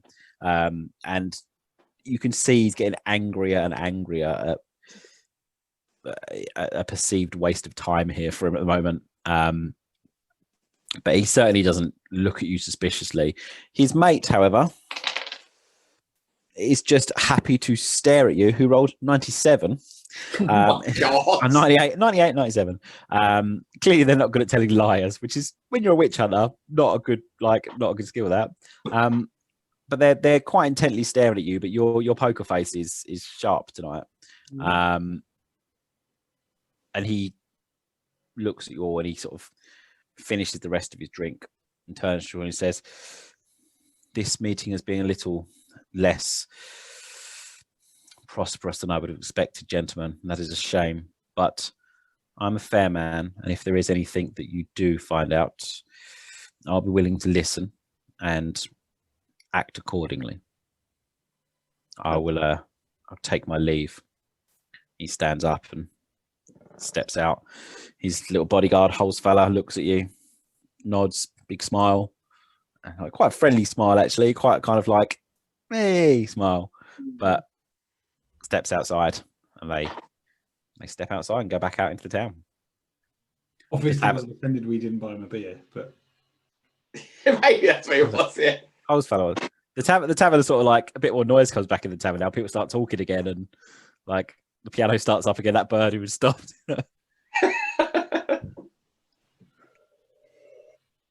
Go, up to you. what was that all Well, about? that was close. Mm-hmm. I'm not getting on the wrong side of the witch hunters for some child. There's getting on the wrong side and actively sending them a letter, though. That's quite different.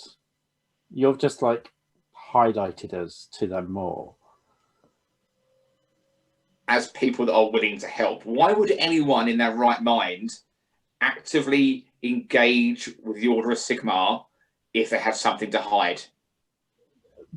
Because, like, maybe it's our different brings up, but like particularly Or the Order gets within the temple. I'm kind of looking around and making sure no one's listening into our conversation. No, there's a couple of people looking over actually. There are a couple of people looking at you. They don't look like they're kind of listening intently, but you came in with a witch hunter, and so they're paying a bit of attention to you. Shall we retire to our rooms to have this conversation? okay. No, I think we should have this conversation here, Helmut. Right. No, right. Okay, yeah, you retire to your room if you want to. Right, I get what you were doing, but I think this is one of those things that we have very different upbringings about. Like, I'm not a town bred, as you know, I live in the travel community. And sometimes when a witch hunter and people come by, they are absolutely determined they're going to find something, even if something's not there. And all we know is there's one bad apple. And he didn't know that before. He was trying to bring the whole fucking place down. This at least stands us in some good stead as loyal citizens of Sigmar, which I am. The thing is, your choices are on yourself to make. I am not going to burn on a witch hunter's pyre because we didn't do the right thing.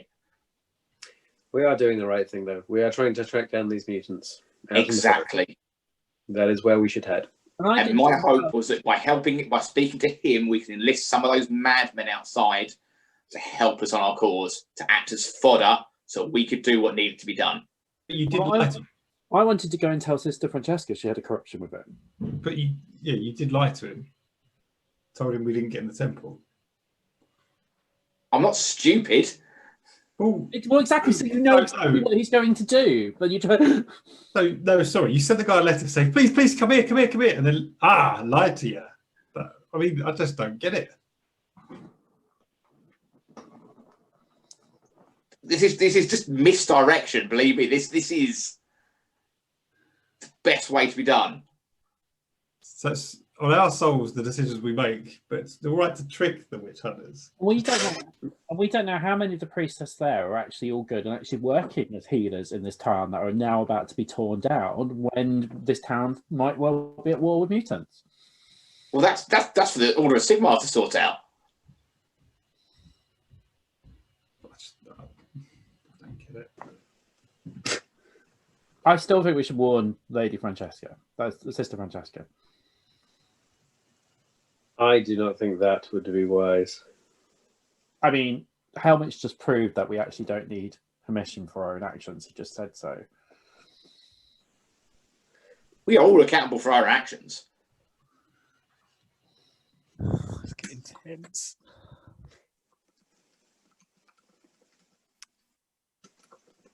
It's getting tense in the room. Like it's very tense.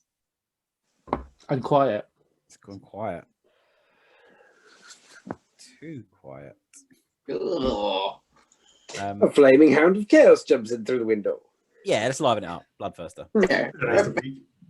Remember that time it was simple and there are Ungors attacking us? Yeah, back in the day. Okay. What are we doing? Are we going to help the witch hunter burn down the temple? No. Are we marching off to the Chaos Wastes? I'm lost. Let us prepare for the fight that we need to have out in the forest. It is apparent that there will be no help forthcoming soon. Did you? Should we go and speak to the halflings? Because wasn't there some sort of trouble between some of the mercenaries and the halflings, or? Yeah, at some point we should sort that out before that little guy gets his head kicked in the mercenary camp. Well, should we go and speak to them on the way before we muster and head out? Yes. Muster's at 12, isn't it? Muster 12. I'd say yeah. I'll send a message to Is them that to muster 11? immediately They won't be leaving and till then that make them point. wait 2 hours. Yeah. That'd be good. That sounds, yeah. Yeah. Okay. So you want to go to the Low Haven? Sorry. No, the our camp, the mercenary camp. Okay. Yeah. We asked one of the Low Havens to go there, I guess, didn't we? Mm-hmm. That's where they told you that. Yes, that's where you told them you would be there. Yes. Yeah, Bert didn't know that, so I was role playing. Yeah.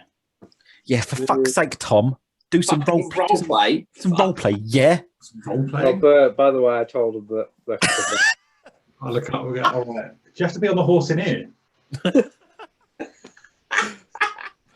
Oh, that horse is. Oh, it's on the bed, mate. That's weird. Like. Did you? I turn back to Helmut. Like, in your letter, did you also mention the delivery we did to No, the man that was snorting? Thank you very much. no, I did not mention the delivery. Thank you. Sorry? I'm right, thank you. Yeah, so all right, good. I'm glad you hadn't forgotten that. So that was direct, like some intended deception on behalf of the thing, but you role played through it. It was pretty standard. So you're going back to camp, you say, yeah? Yeah. Okay. You go back. Are you going back via the market where the flagellants were? I can't see any particular point in doing that personally myself, unless the others want to. There's no more or less sort of noise there. They're still there. Obviously, they're just still there. That's all. You can hear them there. If you go through, you see them there as well. Yeah, you get back to your camp. One of the Low Haven's guards is there at the camp, looking a bit annoyed because you weren't there. He's sort of tapping his foot. He's not on a horse. Tapping his foot, and they sort of noticed you coming back. And it's the one from last night, Tom, who looks at you and says, Mr. Low Haven's waiting for you at the warehouse. I can't imagine he'll be too pleased that you've made him wait so long, though. Very well. Let's head there then. Are you going to bring that horse in? Because, maybe. Yeah, they haven't come out of the camp, or they're not coming out because, you're peasants and they're not. So yeah, you head over to the Low Haven's warehouse, where you see the familiar sight of Cocker Low Haven, who you've seen several times before. You're quite familiar with him, and in his kind of normal halfling way, he's like, "Oi, lads!" Just extends his arm out. Yep, we know that's where he's from. That's his voice.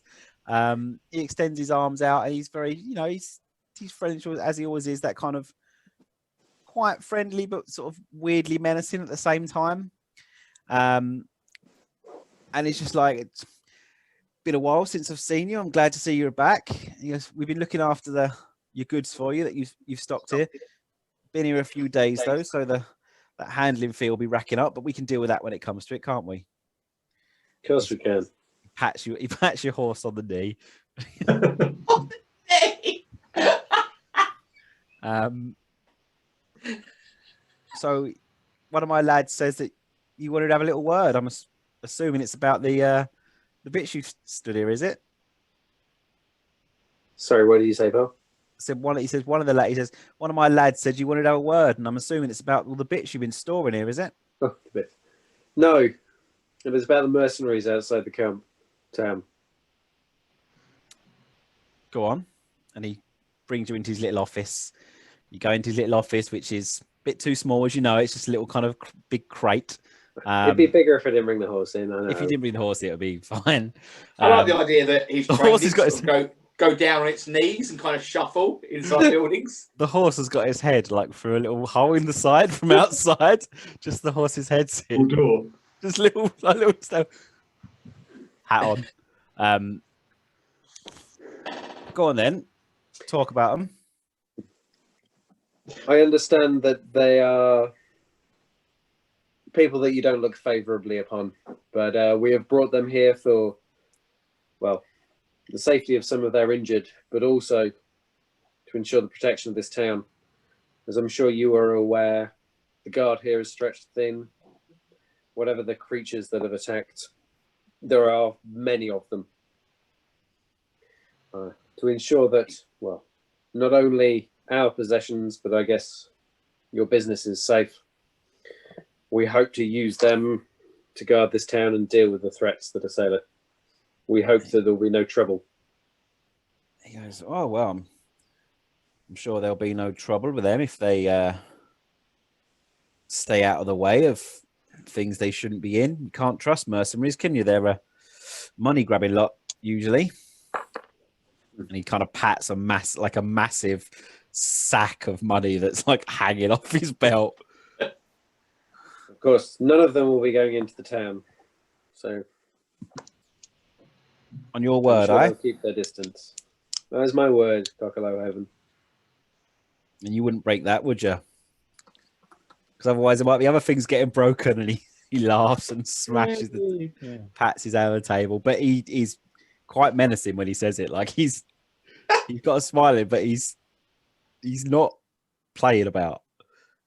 And we just wanted to make sure that they stick to theirs, to what they're meant to be doing, and that Mr. Weber, he keeps his nose out, especially. All right. Because they're not too far from the walls, but it's still pretty dark out there. Understood, and I'll be keeping my eyes out too. Oh, thank you, Mr. Wackler. Now, let's talk about more pleasant things, shall we? If you have the time. What about all this stuff you've got here? And he kind of gets rummages through his desks a little bit. He kind of looking for paperwork. And he pulls out, not a file, but he pulls out a bit of paper. He goes, oh, here we go. He goes, 2 crates of sterling earth, 2 dozen swords. He goes, oh, some medicines, not much interest that. Oh, that's right. That information we asked you to get. Where'd that box go?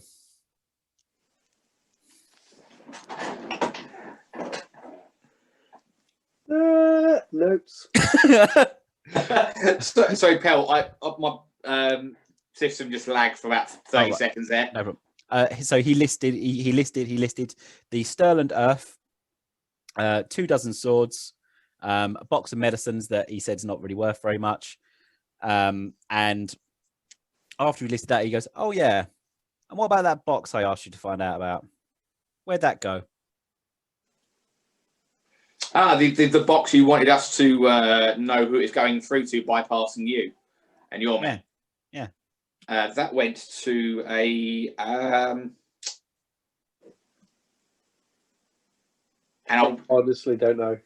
Jakob. That went to, I believe, a man, and I'll describe the house and the street.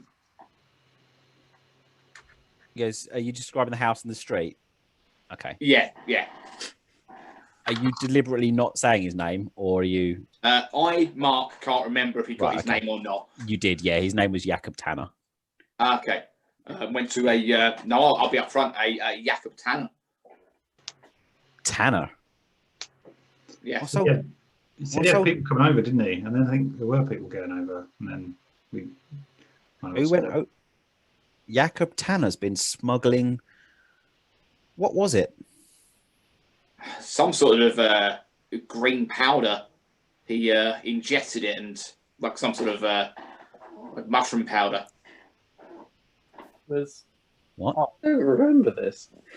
It was more like How do you not remember this? God, you can't remember. Oh wait, hang on. green Is powder. the green powder? Is that the Warpstone wizard, the creepy wizard. Tom, remember when the wizard sniffed the warpstone powder and then had the weird sex party that we left at just as it got good?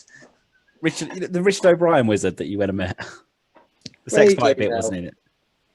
Okay, that threw me. We all know it was a sex party. Right, hang on. He sort of looks quite concerned now. Jakob Tanners bring in green powder, you say? What sort of green powder? It was more like glass. And he, as you say that, Paul Nehemiah, he looks towards you, goes, I don't think I heard you properly, traveller. He says what? Glass, green glass. Yeah. Small like. And you can see he's sort of he's furrowing his brow, and he's sort of tugging on his little mutton chops as he's thinking. There are some things that even we won't dally with when it comes to bringing in here, and I certainly won't have it in my fucking town. That's right bypassed you. What is it? What is it? You don't know what it is? Well, it's better that you don't, lads. I'll tell you that. If you see it again, you stay away from it unless you want the witch hunters coming around your way. Or unless you want to be growing another arm or something. Sorry, what? Huh? Look, I don't know what it is. I think it's ground up wizard bones or something. And it don't do nothing for us halflings, so we're not too bothered about it. But there are humans, usually wizards, but often, funny folk will pay a good amount for it, but it does bad things. It brings bad things to a town, dark things, makes things go a bit funny, and it's not the sort of thing you can get a ready supply of. And it's not the sort of thing I'm having in my town. And he looks around you. Jakob Tanner, you say, yeah? Aye. I'll describe him. Bold, yeah. Yeah, I know the one. There's no danger in breathing in the fumes, is there? Well, maybe not once or twice, but we do it more than a few. I mean, yeah, there is. It's bloody dangerous. Well, it's giving off this weird mist. Yeah, it's bloody dangerous. You want to get, any of you have been doing that, you probably want to get yourself to go see a priest, get it, No, I've not been doing I don't know, blown out, whatever you humans do, get it hammered out your skull or whatever.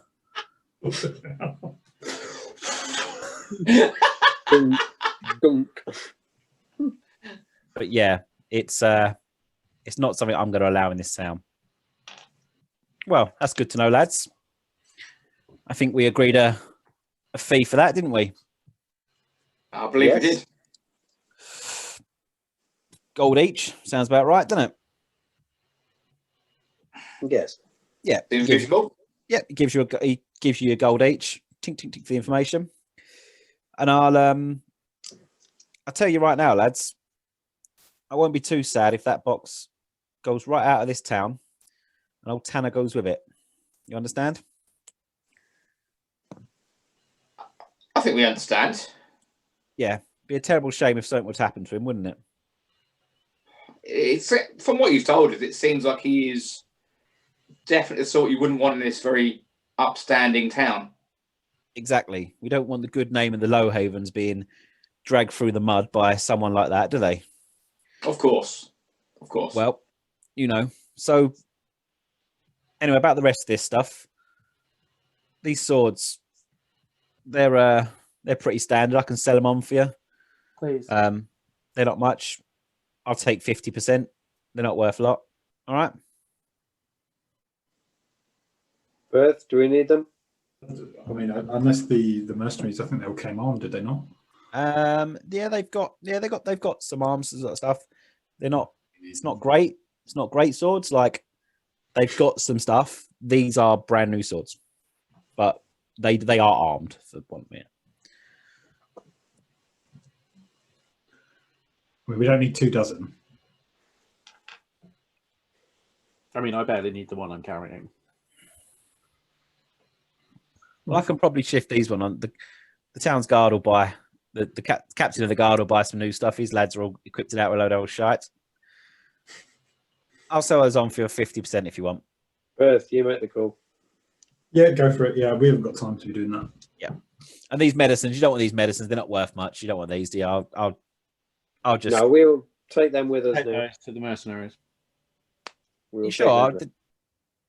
I mean, they're not the sort of things you really want to be giving out to, unless you really know what you're doing with them. I'll give you another 5 gold right now if you really want. But We'll take them with us. We'll take them with us. We know someone who does know what they're doing with them. I could get... They're not worth much. I can give you 7 gold if you really want. We'll take them with us, Cocker. And you can see he's quite annoyed at the fact that... Yeah, I'm not having it. Yeah. He's now getting my frustration out. Quite clearly tried to fucking slide it beneath us, isn't he? Yeah. Right. The problem is, Cocker, these mercenaries have been through a rough time with those mutants. They could really do with this. I could definitely give you a better... This is a lot. I can give you some better stuff. This will have to be made up into poultices and all sorts. Well, I've got someone who can do that, so it's fine. Of course you have. On the earth. Okay, well, Cocker, if we would give these to a decent person, you know what to do with them, how much would it cost us? Oh, that...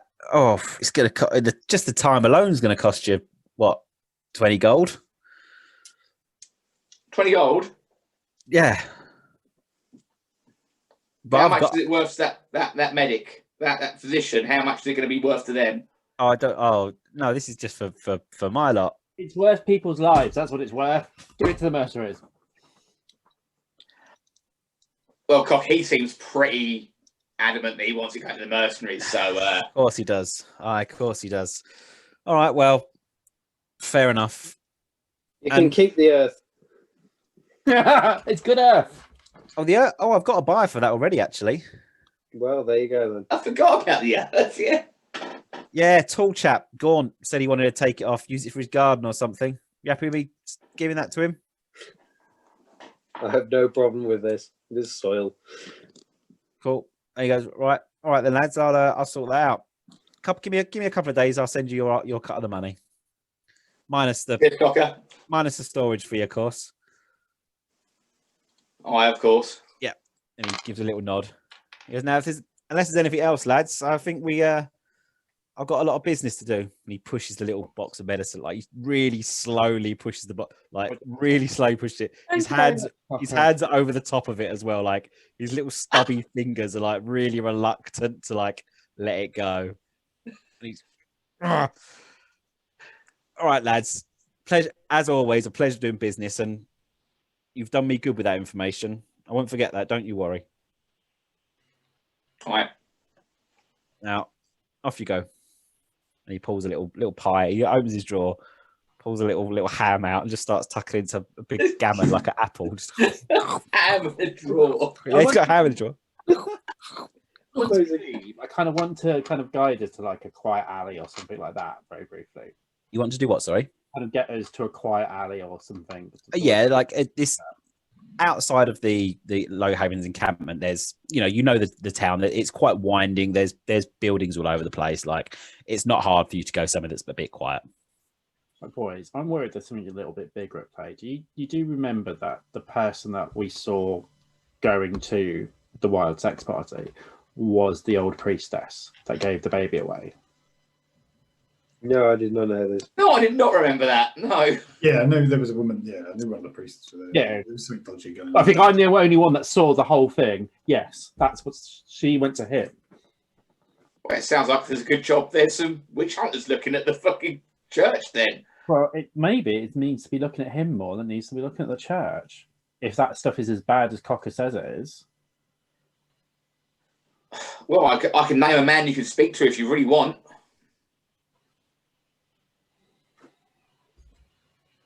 I'm more and more convinced Francesca's not involved in this, but I'm also more convinced it's a bigger thing than we think it is. I am full agreement, which is why I'm happy to direct the forces that be in the direction of bigger things to eat than us. You're setting a liking to this Francesca, haven't you? You only met her once. I just thought she was quite nice. She seemed generally quite nice. Hey, met her once. She was all right. You really do like her, didn't you? I too she was fit, but well, maybe I'm wrong. But the only definite person, like I said, I'm just worried that a hunt on the church will become the whole thing and not just a hunt for one bad apple. And all we know of who's a bit of a wrong one is that older priestess. If you and the Richard O'Brien mage. If you want to go and speak to Thomas and tell him all this, then be my guest. Because he might be pretty, but he's also a dick. And I don't like him.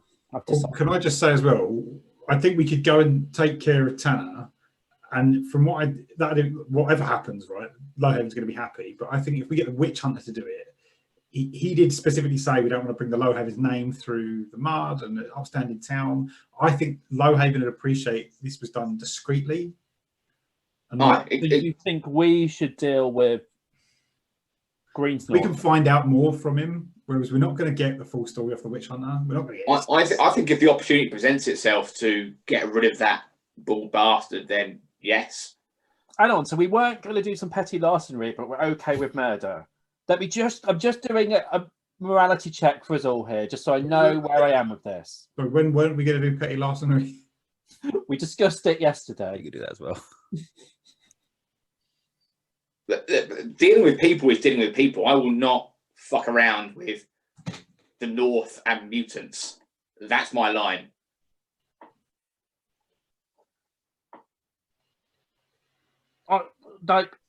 If you saw what I saw with that green glass, you would be really worried about it. Then all the more reason to take the opportunity if it presents itself to do what Cocker asks, right? And were we going to do that before we go hunting in the woods for however long, going north? I reckon we could take Tanner. He'll probably let us in if we pretend we've got more stuff.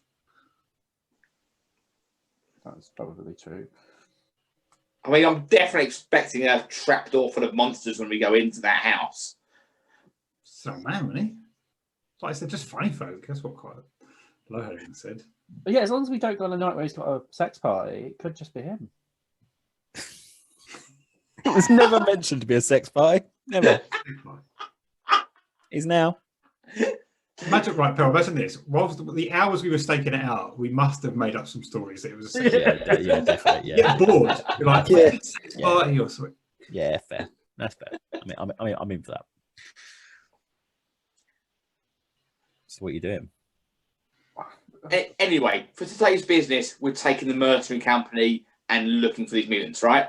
I think that's going to be more than a one-day affair, though. That's well, no, but it's the start of today's business. This is what they're geared up for. We told them to get ready, didn't we? We could kill them by lunch, though. Yeah, everybody knows you have to wait around 4 hours after the muster time.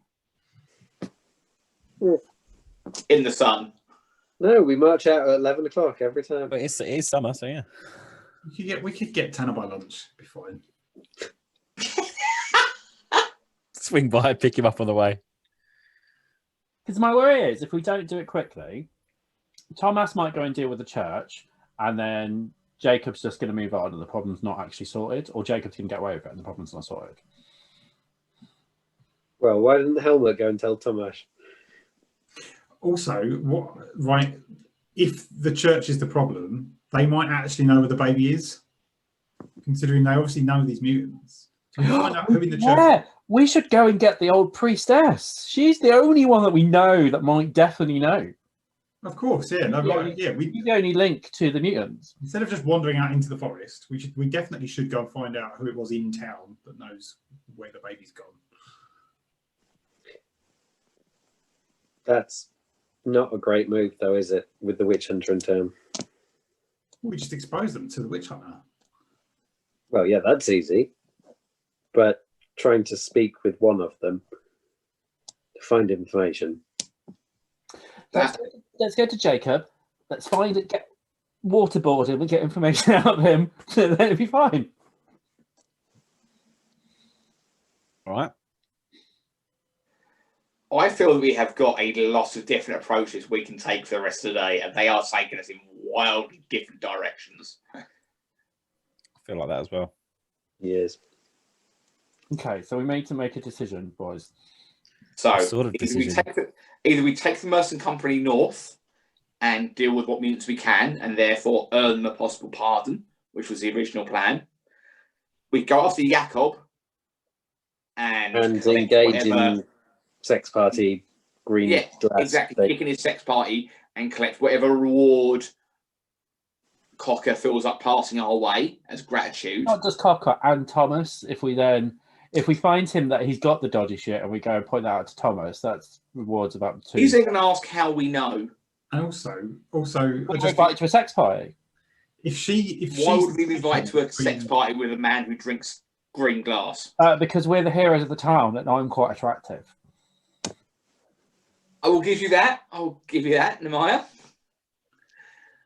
But if she's the one that connects the baby, the mutants, and Tanner, then starting at Tanner and then trying to get her would make sense, I thought. Yeah, and that, to be fair, then if we do find it's a real thing, we've then got an actual thing to Thomas, where if he does start sniffing around, we go, well, actually, he told us about this old nun bird, didn't he? Because we can't now go and tell him, actually, we do know who it is.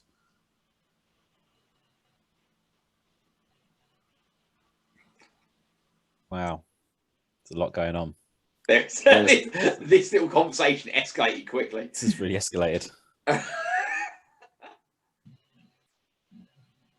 There is a very real possibility that we head north, we don't come back for weeks, and we find no mutants. That's generally my worry, that we head north and actually, like, maybe, and it's really paining me to say this, maybe Thomas is right and actually we need to deal with this stuff here, and that really kind of hurts me on the inside to say that.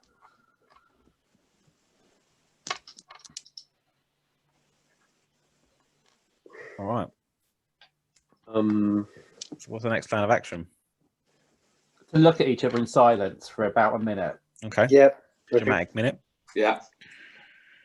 I think I we should still... faces. Well, get those cards out. Come on, surely they know. Who's going on about these cards of yours? All right, fine.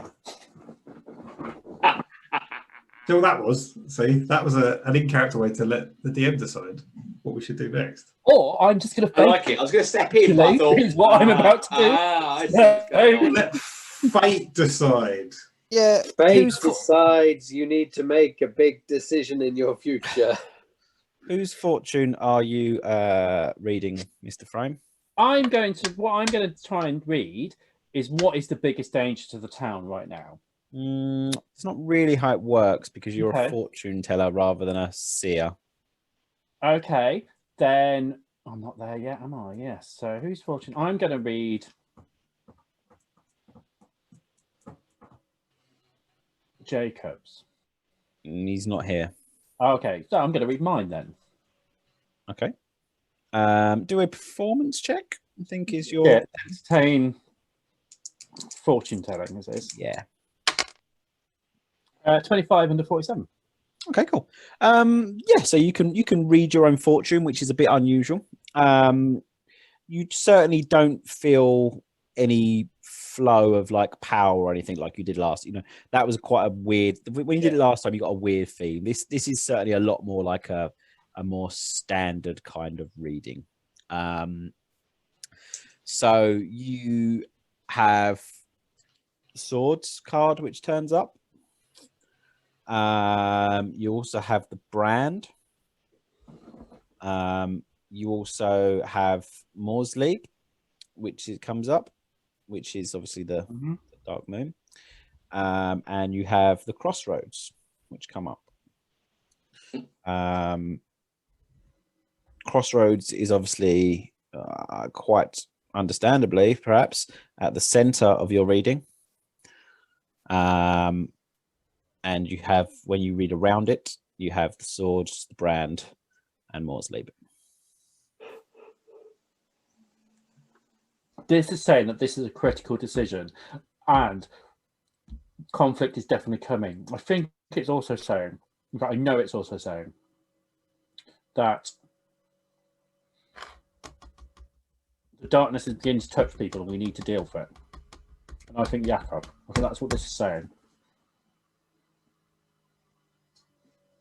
What it's not saying is the GM's going to tell you where to go next. No. I didn't care. As soon as he said that, Nehemiah was like, "I'm going to say what I want." Yeah, fair.